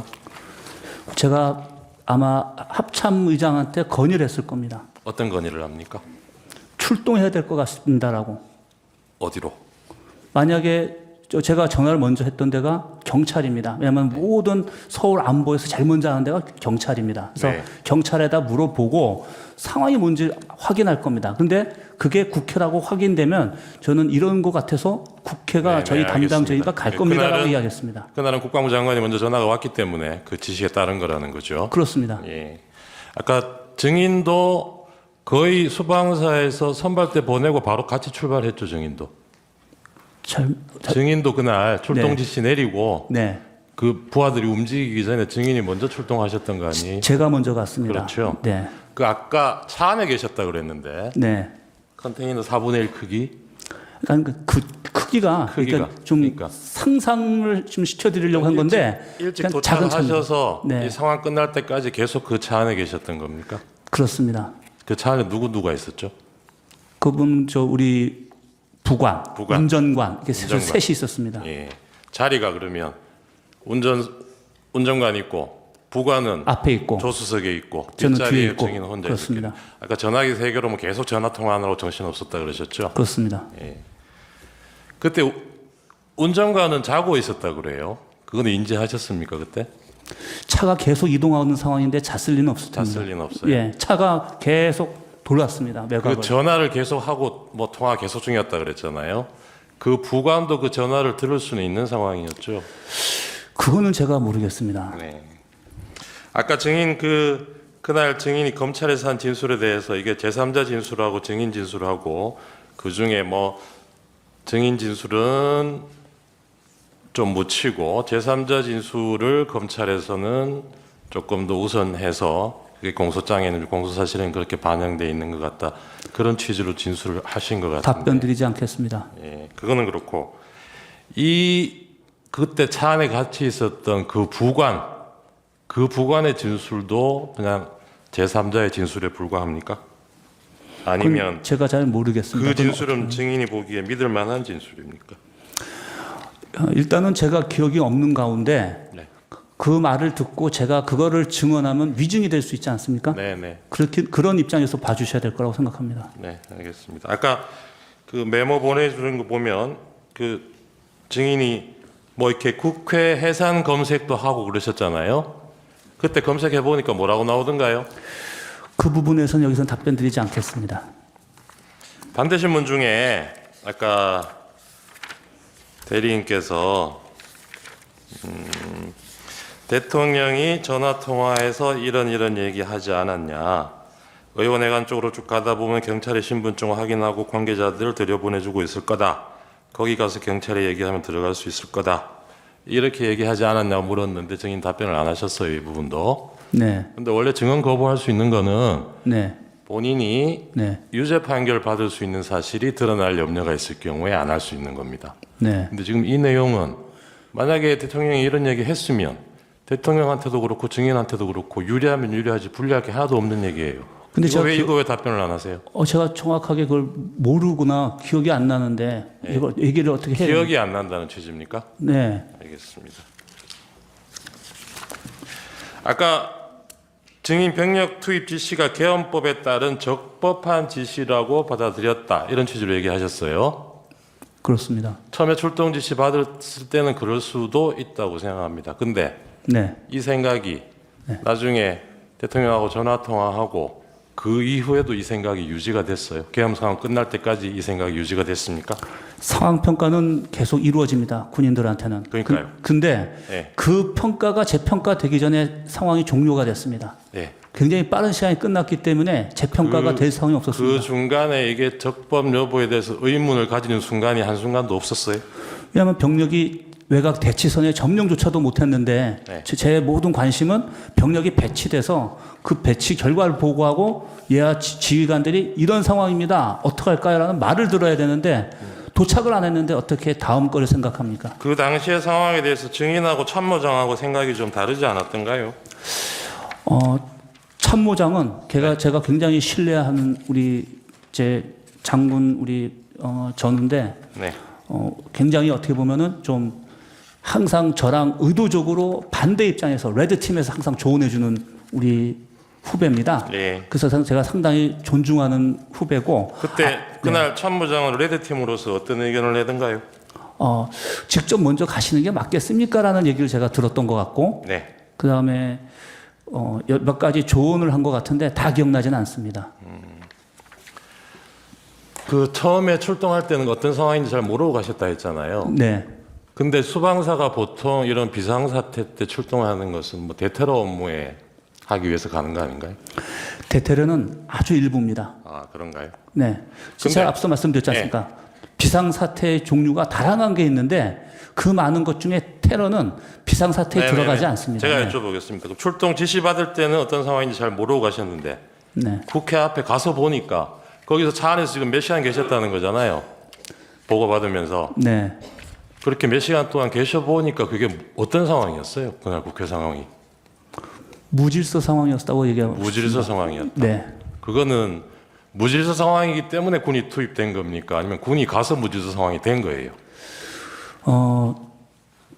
제가 그 부분은 나중에 저희 재판 때는 제가 말씀드릴 수 있겠는데 여기서는 영향이 있을 것 같아서 말씀 안 드리겠습니다. 아까 처음에 6분 하세요.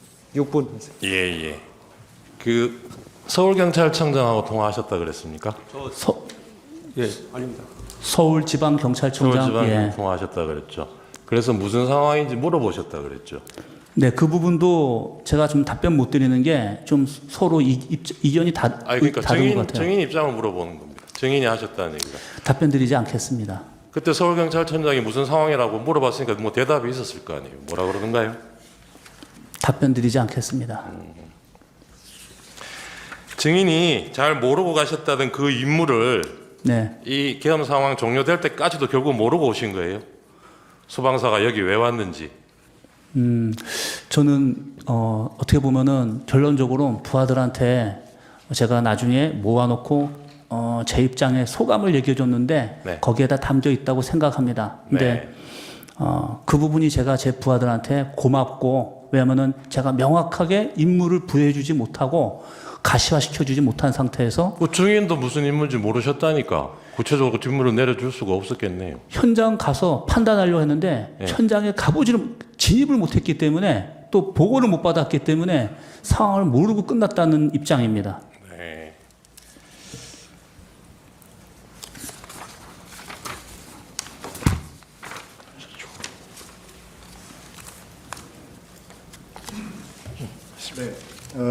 제가 질문 좀 드리겠습니다. 청구인 측 김진환 변호사입니다. 저는 증인이 아주 불행한 군인이라고 생각을 합니다. 그 상황에서 그 직위에 있었기 때문에 불행한 운명에 처한 안타까운 군인이라고 생각을 하고요. 사실 이런 군인들이 우리 과거에도 여러 차례 있었습니다. 아까 그 증인이 알고 계신 법이 몇 가지 있다고 했는데 증인 헌법도 아시나요? 헌법 알고 계십니까? 군과 관련된 부분만 좀 알고 있습니다. 네, 군과 관련된 부분입니다. 헌법 5조 2항에 네. 군의 정치적 중립성을 규정하고 있는데 네. 이 규정에 대해서 알고 계신가요? 알고 있습니다. 이 규정이 헌법에 왜 들어갔다고 생각하시나요? 있습니다. 증인 신문은 경험한 사실에 대해 해야 되는데 지금 평가적인 의견이나 지식 차원을 묻고 있습니다. 있습니다. 헌법에 대해서 알고 있다는 걸 알아보기 위한 거니까 신문하십시오. 네, 이 정치적 중립성 규정이 헌법에 들어간 건 과거에도 증인과 같은 불행한 군인들이 많이 있었기 때문이라고 저는 생각을 합니다. 혹시 하실 말씀 있으시면 하셔도 좋고요. 방금 변호사님께서 불행한 군이라고 얘기하시는데 상황은 그렇습니다. 근데 불행한 군이라고 생각하지는 않고 군인은 이 부분도 나중에 이 재판관님께서 이 부분에서 저에 대해서 한번 의견을 좀 시간을 주시면 제가 왜 그날 투입하게 됐는지 그리고 그거에 주저하지 않았는지에 대한 입장을 한번 얘기하겠습니다. 불행하다고 표현하시는 건 좀 과하시고 그건 굉장히 저한테 군부 입은 사람한테 대한 굉장히 좀 좋지 않은 표현이라고 생각합니다. 아, 그러시군요. 저는 지금 증인께서 처하신 상황이 불행하다고 느껴졌기 때문에 그런 거고 나쁜 의미로 쓴 것은 아닙니다. 증인은 대통령이 계엄령 선포하는 장면을 TV로 보셨는데 거기에 야당이나 국회를 반국가 집단, 괴물 집단, 북한의 어떤 조종에 따르는 좌파 세력 이런 표현들을 들으신 기억이 있나요? 답변 드리진 않겠습니다. 네. 예. 그런데 그런 TV 방송을 보셨던 건 맞죠? 비상계엄 선포 당시에 예, 담화문을 보셨고, 봤습니다. 예. 그리고 그것 때문에 증인이 계엄군으로서 국회에 투입된다는 상황은 알고 계셨었던 거죠? 그렇습니다. 네. 그렇고 국회 도착해 보니 많은 시민들이 계엄군의 투입에 대해서 반대하고 있는 장면을 눈으로 목격하신 거죠. 답변 드리지는 않겠습니다. 네. 증인은 정치적으로 군인이 이용된 그런 상황 속에 증인께서 몰려 들어갔다는 생각은 하지 않으시나요? 피청구인에게 정치적으로 증인뿐만 아니라 많은 군인들이 이용당했다는 생각을 하지 않으시나요? 경험한 사실을 묻는 것이 아니라 적절히 의견을 묻는데 이 점은 분명히 지적을 해 주십시오. 개인의 가치관에 대해서 계속 가치관을 지금 내뱉으라고 좀 강요를 하는 것과 다름이 없는데 정확하게 경험한 사실만 묻도록 좀 조치를 해 주십시오. 마지막 질문입니다. 그럼 그때 그 상황 속에서 증인은 어떤 생각을 하셨나요? 그것은 경험이죠. 어떤 생각을 하셨나요? 제가 그 사람이 결심하고 행동한다는 것은 생각이 있는 거지 않습니까? 네. 그거에 대해서 말씀을 드리려면 좀 시간이 있어야 됩니다. 그래서 그 부분을 우리 제 시간을 다 드리겠습니다. 이제 그 부분은 말씀 한번 해주시죠.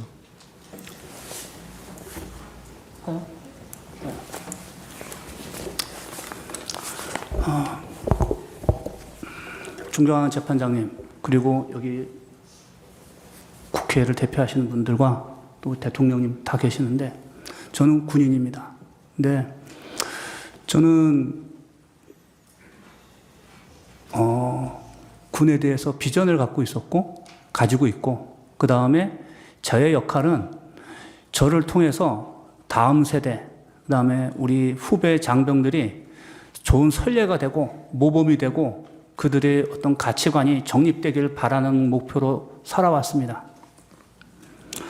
작년 1월 30일 날 수방사령관 되고 얼마 뒤에 어떤 사건에 대해서 제가 징계위원으로 참석하게 되었는데 그 사건이 저한테 상당히 영향을 많이 줬던 것 같습니다.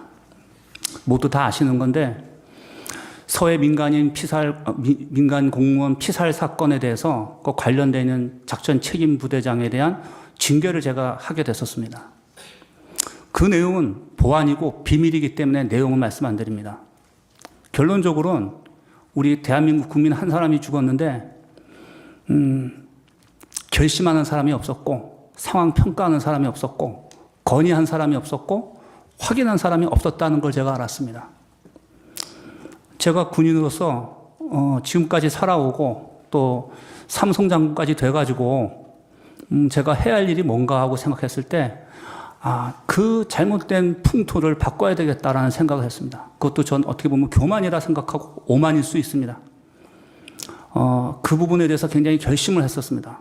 근데 2달 뒤에 우연치 않게 그런 비슷한 상황이 있었습니다.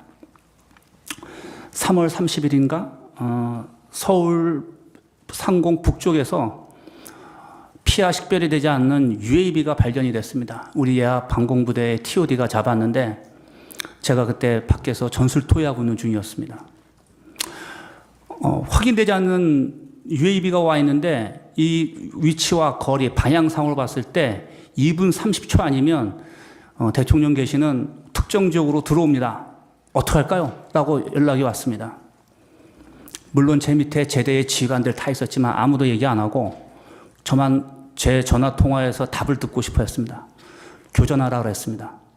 격추시키라고 그랬고 제가 당시 곧바로 비화폰으로 합참의장님께 전화를 드렸습니다. 이런 제가 보고를 받았고 제가 정확하게 상황 파악은 안 돼서 영상 사진을 보내라서 제가 보니까 이건 UAV 맞습니다. 2분 뒤면 대통령 계신 쪽으로 날아옵니다. 교전하겠습니다. 라고 말씀을 드렸어요. 그때 장관님께서, 우리 합참의장님께서 잠시만 대기해라. 이거 내가 다시 한번 확인하겠다. 하신 뒤에 한 2분 정도 뒤인가, 저희 수방사에 통제하지 않고 보고하지 않은 아군 UAV였습니다. 그 2분 상황이었지만 격추시키라고 말할 때 저는 모든 걸 다 내놨습니다. 근데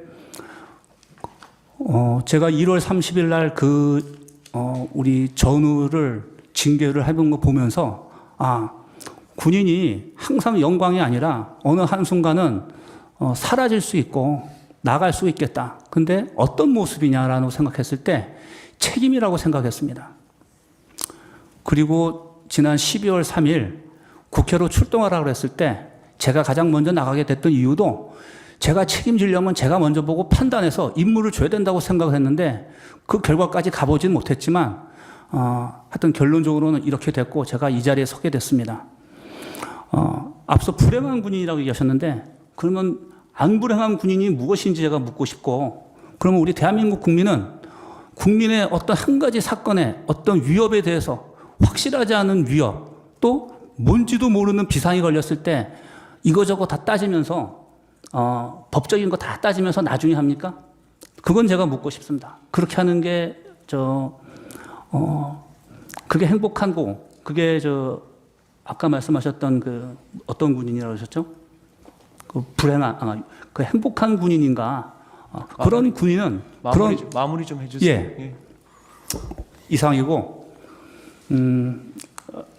다시 한번 제가 우리 여기 계신 우리 헌법재판소 재판관님들께 제가 어떤 경우에 이 자리에 있던 것에 대해서 죄송스럽게 생각을 하고 저도 굉장히 반성을 합니다. 하지만 오늘 제가 한 진술은 제 공소 제기와 관련돼서 대부분 답변은 못 드렸습니다. 그러나 저의 재판에서는 군인답게 그다음에 담대하게 다 하나하나 오늘 하신 얘기들에서 어떤 그런 것들이 다 진술될 것이라고 약속드립니다. 이상입니다. 네, 15분 제 반대 신문하십시오. 예.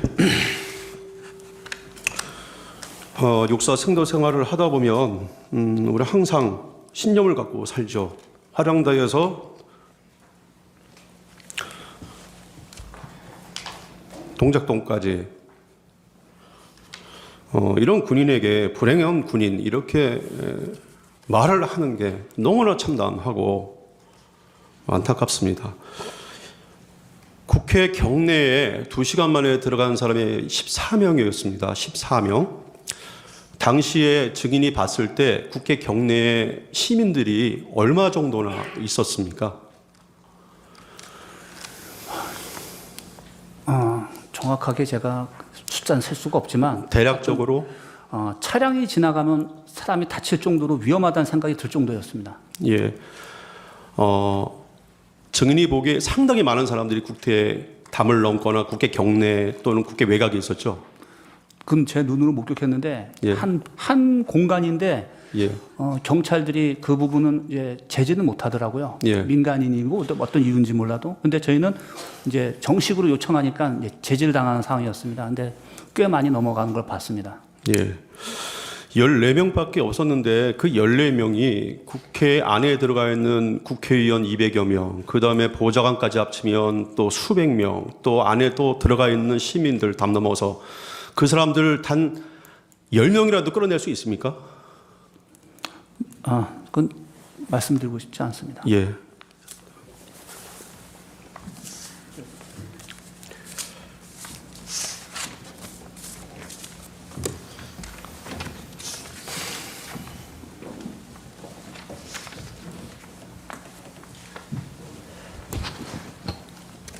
예, 수방사령관님, 예, 윤갑근 변호사입니다.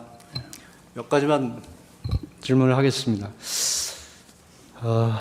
출동 당시에 임무를 정확히 받지를 못해서 김봉식 청장에게 전화한 사실이 있다고 하셨는데 맞죠? 그거는 제가 임무를 못 받아서가 아니라 그냥 훈련된 습성대로 한 거였습니다. 이제 정확히 그 당시에 국방부 장관이나 다른 분으로부터 구체적인 업무 지시를 받은 건 없는 건 사실이죠. 그랬기 때문인데 예. 그에 대해서는 답변드리지 않겠습니다. 그 당시 김봉식 서울청장에게 전화해서 무슨 일인지 확인을 했을 때 김봉식 청장이 병력이 필요하다고 지원 요청을 한 사실이 있죠. 말씀드리고 답변드리지 않겠습니다. 아까 청구인의 질문 사항에 현장에 도착했을 때 상당히 무질서한 상황이라고 말씀을 하셨습니다. 그 부분은 제 주관적인 평가인데 예. 우리 경찰 전우들이 굉장히 힘들어했습니다. 그 시민들이 굉장히 많은 상태였고 진입을 시도하려고 하는 상황이고 오히려 우리 증인을 비롯한 수방사 군인들은 진입을 할 수 없는 상황에 있던 건 맞죠? 왜냐하면 기관과 기관이기 때문에 네. 협조와 통제에서 움직이다 보니까 절차 때문에 안 되는 것 같았고 시민들은 그냥 이제 임의대로 하는데 경찰 병력이 뜨문뜨문 있다 보니까 그게 상당히 제지하기가 어려웠던 것 같습니다. 그날 당시 진입을 못하는 상황에서 김봉식 서울청장에게 여러 번 전화한 사실은 있죠. 그거는 답변드리기가 제한이 되는데 딱 한 가지였습니다. 이유는. 그리고 그 당시 현장에서 카니발 차량을 타고 계셨죠? 네. 아까 청구인의 질문 사항 중에서 운전관이 자고 있었냐고 했을 때 그럴 상황이 아니라고 말씀하셨고요. 차가 계속 움직여 있어야 되고 그 다음에 사람들이 옆에 다 있었기 때문에 그렇게 있을 수 있는 상황이 아니었습니다. 그런데 일부 조사한 결과를 보면 부관의 진술에는 운전관이 자고 있었다 이런 진술이 있습니다. 그러면 말이 안 되는 상황인 거네요. 아마 그는 저는 앞에 두 사람을 못 보니까 순간 졸고 있는 건지는 잘 모르겠는데 제가 잘 모르겠습니다. 이거 증인은 카니발 뒷좌석에 타고 있었고 그 부관은 앞좌석에 조수석에 타고 있었죠. 그렇습니다. 카니발 뒷좌석에서 통화하는 내용이 카니발 조수석 앞쪽에서 자세히 들릴 수 있습니까? 그건 제가 모르겠습니다. 증인은 통상 통화를 할 때 볼륨을 제일 크게 놓고 하시나요? 그렇지는 않고 세 개의 전화기가 계속 울리고 계속 왔기 때문에 저 스스로도 나중에 정리가 안 될 정도였기 때문에 아마 들리는 것보다는 굉장히 복잡하지 않았을까 생각이 듭니다. 그러니까 물리적으로 카니발 뒷좌석과 조수석에서는 통화 내용이 일부 단어가 한두 개씩 들릴 수 있을지는 몰라도 대화 내용 전체가 들린다는 것은 불가능한 걸로 보인다는 말씀을 드리는 겁니다. 아까 그 유도신문이 검찰에서 유도신문이 아니었냐는 질문에 유도신문은 아니고 검찰의 역할이었다는 말씀을 하셨습니다. 그런데 증인께서는 여러 차례 기억이 잘 나지 않으신다는 말씀을 하신 건 맞죠? 예, 저는 그 조사 중에 다 기억이 안 나는 부분이다. 그래서 계속 그건 일관되게 얘기했던 상황입니다. 그런데 유도신문이라는 게 뭐 적절한 개념인지는 모르겠지만 기억이 잘 나지 않는 부분들이 차츰 더 기억이 또렷해지는 것처럼 구체화돼가는 과정이 있습니다. 이것은 기억이 나지 않는 증인을 상대로 수사기관에서 자꾸 다른 사람의 진술이나 무슨 다른 상황을 가지고 환기를 시켜서 증인이 기억하지 못하는 부분을 증인이 경험한 사실처럼 유도한 것은 아닌지 생각이 되는데 어떻게 생각하십니까? 거기에 대해서는 답변 드리고 싶지 않습니다. 그리고 아까 청구인 측 질문 상황 중에서 증인께서 검찰에서 조사를 받는 과정에서 이의 제기한 부분을 얘기를 했는데 기재를 안 해준 부분이 있습니다 하고 했는데 우리 아까 피청구인 측 변호인이 질문했을 때 답변을 하지 않으셨습니다. 근데 아까 분명히 그런 답변을 하셨는데 그것은 맞죠? 그 부분이 지금 그 증거 자료로 인용이 되느냐 그 동의 과정이 지금 있습니다. 그래서 저희 변호사랑 같이 상의해서 그런 것들을 동의 여부를 판단하는 상황이 지금 있고 현재 진행 중입니다. 이제 그런 일이 있었는지를 묻는 게 아까 그런 발언을 하신 건 맞죠 여기서? 그 부분도 제가 가능하다면 그 부분도 정정하고 싶습니다. 그 부분을 뺐으면 좋겠습니다.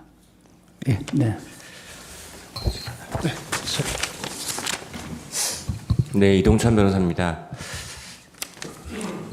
그 증인께서 계엄 당시에 국회로 출동하실 때 카니발 관용차를 타고 나갔고 부관이 핸드폰으로 뉴스를 틀어놨다고 하셨어요. 맞습니까? 뉴스를 보는 걸로 제가 봤습니다. 왜냐하면은 그 상황 벌어지는 어느 순간순간은 저한테 우리 부관이 얘기했기 때문에 아마 시청하지 않았는가 생각됩니다. 소리도 켜놓고 봤습니까? 그거는 모르겠습니다.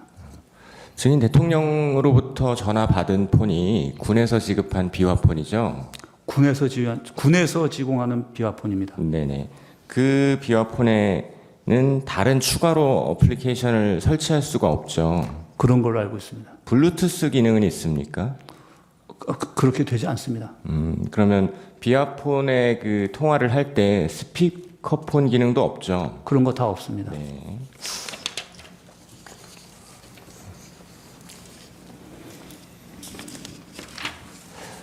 증인 대통령으로부터 전화가 와서 사람이 너무 많습니다. 못 들어가고 있습니다. 라고 할 때 그 국회 주변을 카니발 관용차로 돌고 있으셨죠? 나중에 우리 운전관한테 물어보니까 국회 지역 전체 외곽을 4바퀴 이상을 돌았다는 걸 알고 있습니다. 근데 사람이 많아서 거의 서행이었기 때문에 2시간 동안 4바퀴 이상을 뱅뱅 돌았다고 얘기 들었습니다. 네. 그러면 국회를 계속 그렇게 돌다가 안 되겠어서 여의도 방공진지에 주차하고 계셨죠? 네. 그 방공진지 도착하신 시각이 언제인지 기억나십니까? 기억은 정확히 안 나지만 계엄 해제 의결이 국회에서 끝나고 철수 지시가 내려오는 그 직전인가 되는 것 같습니다. 해제 의결 전입니까 후입니까? 해제 후입니다. 예. 증인의 부관은 00시 40분경이라고 이야기하는데 해제 전 아닙니까? 그것도 제가 기억이 없습니다. 네. 이상입니다. 다 끝났습니까?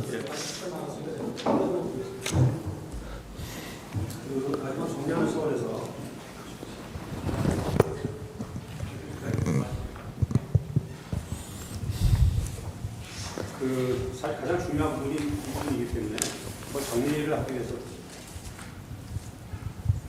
물어보는데요. 증인이 그날 정신이 없었던 거는 이해를 하는데 적어도 대통령한테 전화를 몇 통 받았는지는 기억을 못할 수가 있을까요? 그게 저도 사실은 예.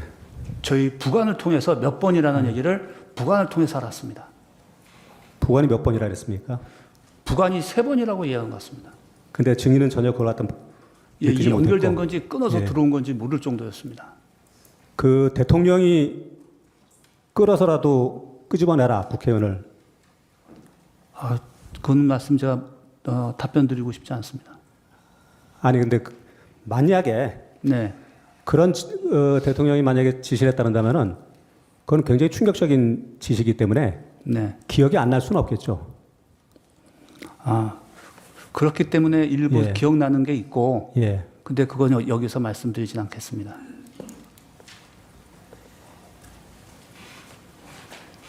그 가정적으로 한마디만 더 물어보겠습니다. 만약에 그런 진짜 지시가 있었다는다면은 네.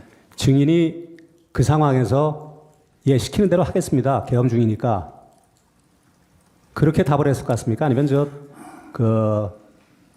그거는 지금 우리가 진입도 불가능하고 물리적으로 끄집어내는 것 자체가 불가능합니다. 이렇게 답을 했겠습니까? 아니면 아무 답도 안 하고 그냥 끊어버렸겠습니까? 무시할 것 같고. 무시한다고요? 대통령이 말하는 건들. 대답을 안 하는 거죠. 예를 들어서. 예. 그 다음에 대통령님께서 아마 인지하고 계신 건 저희가 총을 안 들고 들어갔다는 것까지 다 말씀을 드렸거든요. 예. 그 다음에 병력이 지금 들어가기 어렵다. 그러니까는 아마 대통령께서 어디까지 정확하게 인지하시는지 모르지만 제가 드렸던 기억에는 계속 똑같은 얘기를 드렸어요. 전화 오시면. 근데 그 전화 아마 와서 제가 오는 전화 모든 계엄사령관 또 장관 계속 전화가 엄청 옵니다. 그러면 똑같은 얘기를 계속 했기 때문에 아마 총이 없이 병력이 맨몸으로 들어갔고 그것도 지금 진입이 안 되고 있다라는 것은 아마 저랑 통화한 사람은 다 알고 있을 겁니다. 그러면 대통령께도 그렇게 말을 했겠네요? 그렇게 최초복을 그렇게 드렸습니다. 그러니까 아니 나중에 끌어내라 그런 얘기가 있었다면 제일 먼저 하면 제가 먼저 상황을 설명을 드려야 되니까 그런 말을 했을 거라고 생각합니다. 만약에 처음에 설명을 그렇게 했으면은 네. 대통령이 그런 상황인데도 불구하고 끌어내라는 전화가 오진 않았을 거 아닙니까? 그건 제가 여기서 답변 드릴 상황은 아닌 것 같습니다.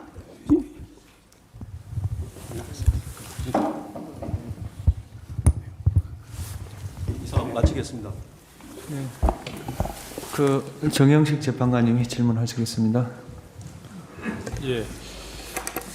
증인 그날 상황이 하도 복잡하고 정신이 없어서 기억을 제대로 못하는 것도 있고 또 일부는 지금 현재 재판을 받고 있으니 이제 그 사건에서 본인이 문제가 될 수도 있으니까 여기서 진술을 함부로 하기가 어렵다는 것은 이해를 합니다. 그런데 이 사건에서 얘기를 해도 예를 들자면 여기서 기억이 나는 것 중에 일부를 얘기를 한다고 그래서 그 부분이 진실이고 증인이 기억나는 대로만 진술했으면 그게 아무런 문제가 없어요. 다른 사건에서도 당연하겠죠. 그거는 여기서 거짓말을 얘기한다거나 혹시 복잡한 얘기를 하다 보면 말이 왜곡될 수 있으니까 그렇지만 그래서 제가 지금 계속 이제 아까 일부 대통령 전화 받으면서 답변한 내용을 일부 반대신문에서 답변을 하셨어요. 그런데 이제 나머지 부분에 대해서는 답변을 하지 않겠다고 하셨는데 이제 진술 상황이 굉장히 복잡하니까 그럴 수는 있습니다. 그래서 제가 묻는 거는 대통령하고 통화한 건 분명히 맞지 않습니까? 그죠? 그렇습니다. 네. 그러면 대통령하고 통화할 때 지금 상황에서 그때가 아니고요. 옛날에 어떻게 얘기했던 걸 다 떠나서 지금 상황에서 머릿속에 기억이 나는 단어들이 있습니까? 지금 있습니다. 상황에서 기억나는 단어들을 예. 말을 해줄 수가 있겠습니까? 여기서? 그건 답변 드리기가 제한이 됩니다. 있기는 있는데 네. 그거를 답변하기는 곤란하겠다. 네. 예, 알겠습니다. 이상입니다.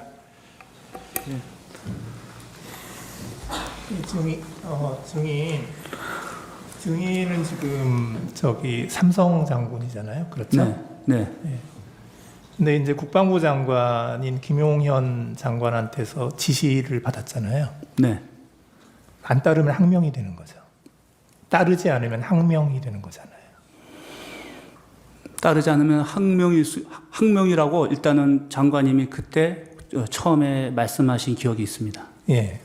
그런데 이제 그래서 증인은 이제 대통령이 법률 전문가이고, 네. 그리고 김용현 장관의 그런 지시는 작전 지시로 이해를 했고, 네. 그래서 믿고 따른 거잖아요. 그렇습니다. 예, 그래서 그 당시에 이제 증인이 이 상황을 판단하는 것이 다소 좀 어려움이 있을 것으로 예상이 됩니다. 이제 그런데 그때 증인이 그 현장에 투입한 지휘관이 대령이 2명 있죠. 네. 그 조성현 대령하고 김창학 대령. 그렇습니다. 예. 그 조성현 대령은 좀 멀리 있었죠, 그때. 원래 부대 위치가 저희 부대 쪽이 아니라 저 강 이북에 있습니다. 예. 거기에 거주하고 있었기 때문에 멀리 있었습니다. 예, 그래서 이제 그 2시간 내에 오기가 좀 힘들다. 네. 그랬었죠.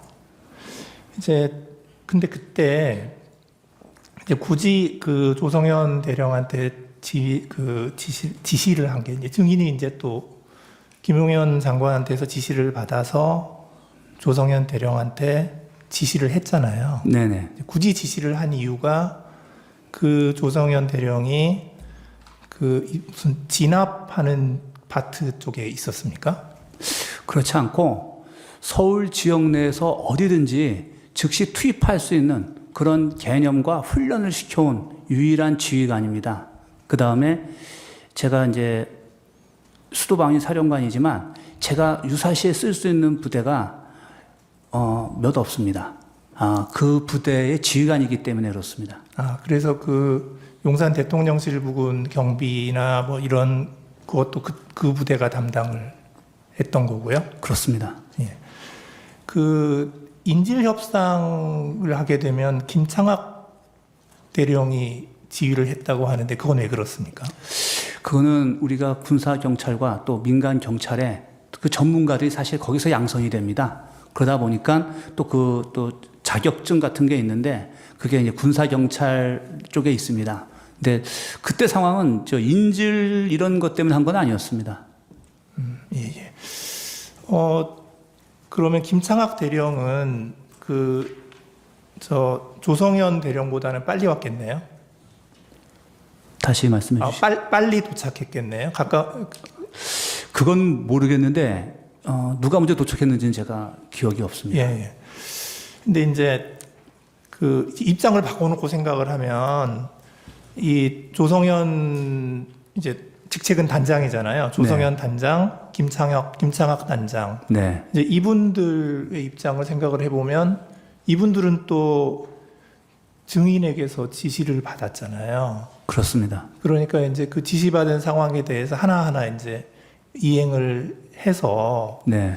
그래서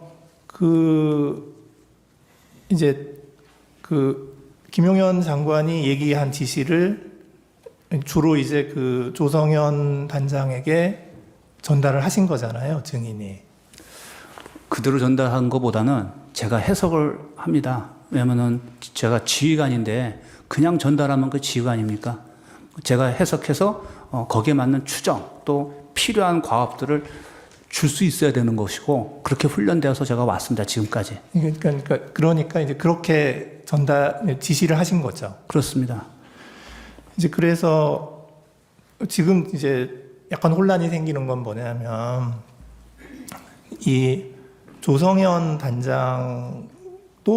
단장도 증인의 지시를 따라야만 되는 상황이었고, 네. 이제 그거를 이행을 했단 말이에요. 네. 이제 그런데 그 입장을 이제 이제 지금 와서 이렇게 보면 네. 이제 증인도 이제 나는 대통령이 법률 전문가고 그러니까 이건 적법한 지시라고 생각을 했고 네. 그리고 또 그에 따라서 그 김용현 장관이 작전 지시 차원에서 이렇게 얘기를 한 거에서 그걸 따랐는데 지금 좀 상황이 이제 증인이 기소가 됐으니까 네. 굉장히 좀 증인으로서는 억울한 상황이잖아요. 저 말씀입니까? 예, 증인으로서는. 저는 책임져야 될 상황이고, 우리 우리 단장 2명은 제가 당시에 그래도 빨리 그 사람들을 생각한 거는 신뢰하고 있고, 임무가 어떤 임무가 구체화되면 할 수 있는 사람이라 생각해서 판단해서 정한 건데, 제 입장에서는 되게 미안하죠. 그렇죠. 네. 이제 그러니까 그 두 단장들도 사실 지금 입장이 굉장히 곤란할 것 같고 네. 그분들도 지금 조사를 받은 것 같아요. 예, 그래서 이제 결국 그 이제 증인의 재판에 같은 데에서 이제 그 단장 두 명의 그 진술도 증거로 사용될 것 같고. 예, 그 입장은 똑같거든요. 지금은 대통령에 대한 탄핵 재판이지만 여기에서는 증인의 진술을 지금 증거로 쓰기 위해서 지금 오늘 증인으로 나오신 거거든요. 그래서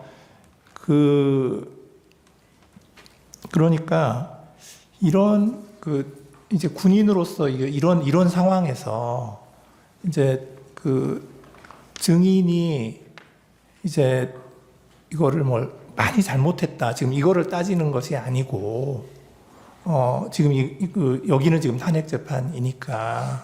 예.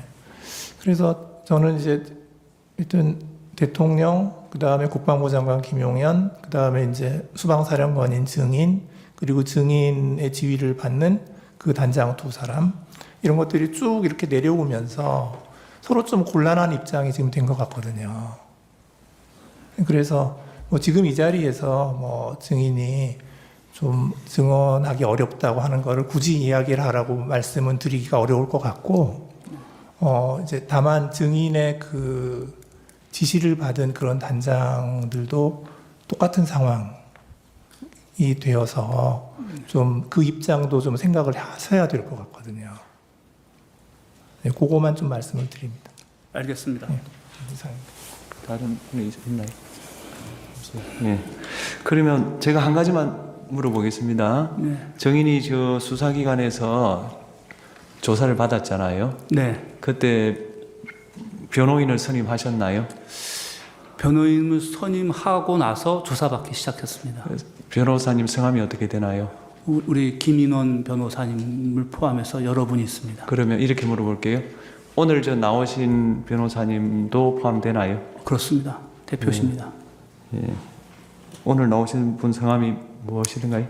김인원 변호사님이십니다. 예. 정인 수고하셨고요. 예, 돌아가셔도 좋습니다. 네. 예.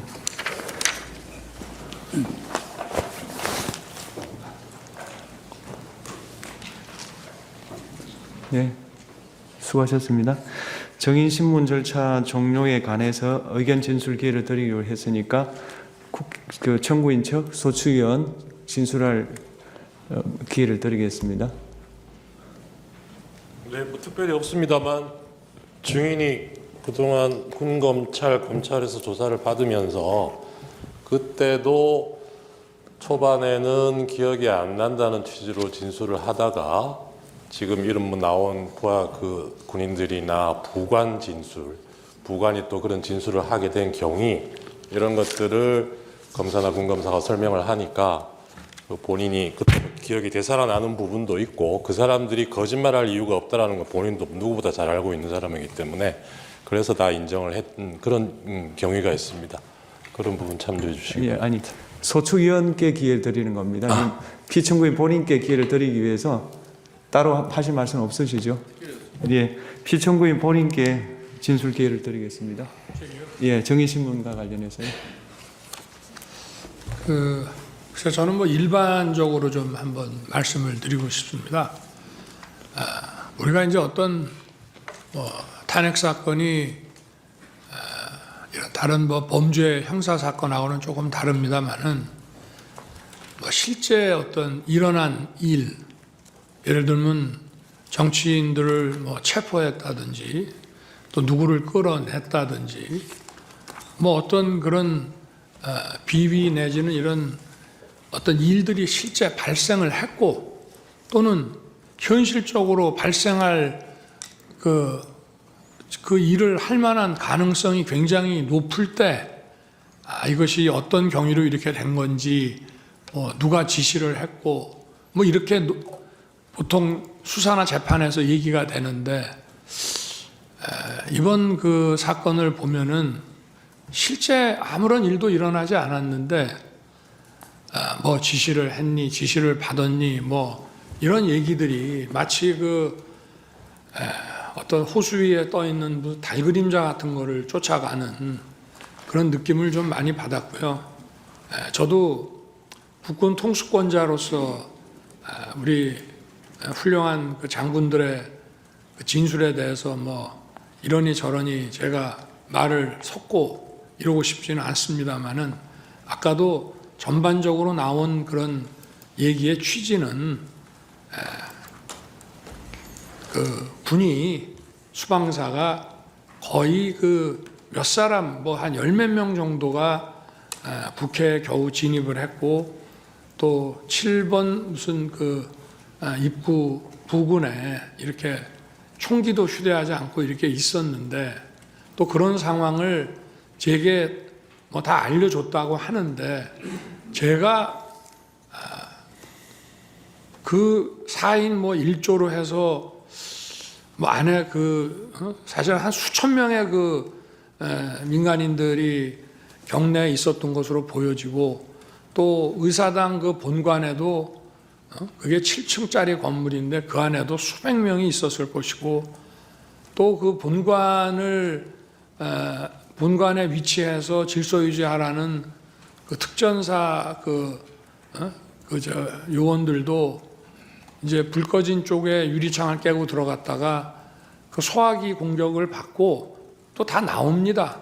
그런 상황에서 과연 그 처음에 뭐 14명, 나중에 이제 군 철수 지시하고 계엄 해제 나고 군 철수 지시가 이루어졌는데 그게 과연 상식적으로 가능한 얘기인지 물론 사람들마다 자기 기억이 다르기 때문에 제가 뭐 자기 기억에 따라서 얘기하는 거를 대통령으로서 뭐라 할 수는 없습니다만은 좀 상식에 근거해서 본다면은 아마 이 사안의 실체가 어떤 건지 잘 알 수 있지 않겠나 하는 말씀을 드리고 싶습니다. 네, 이상입니다. 예.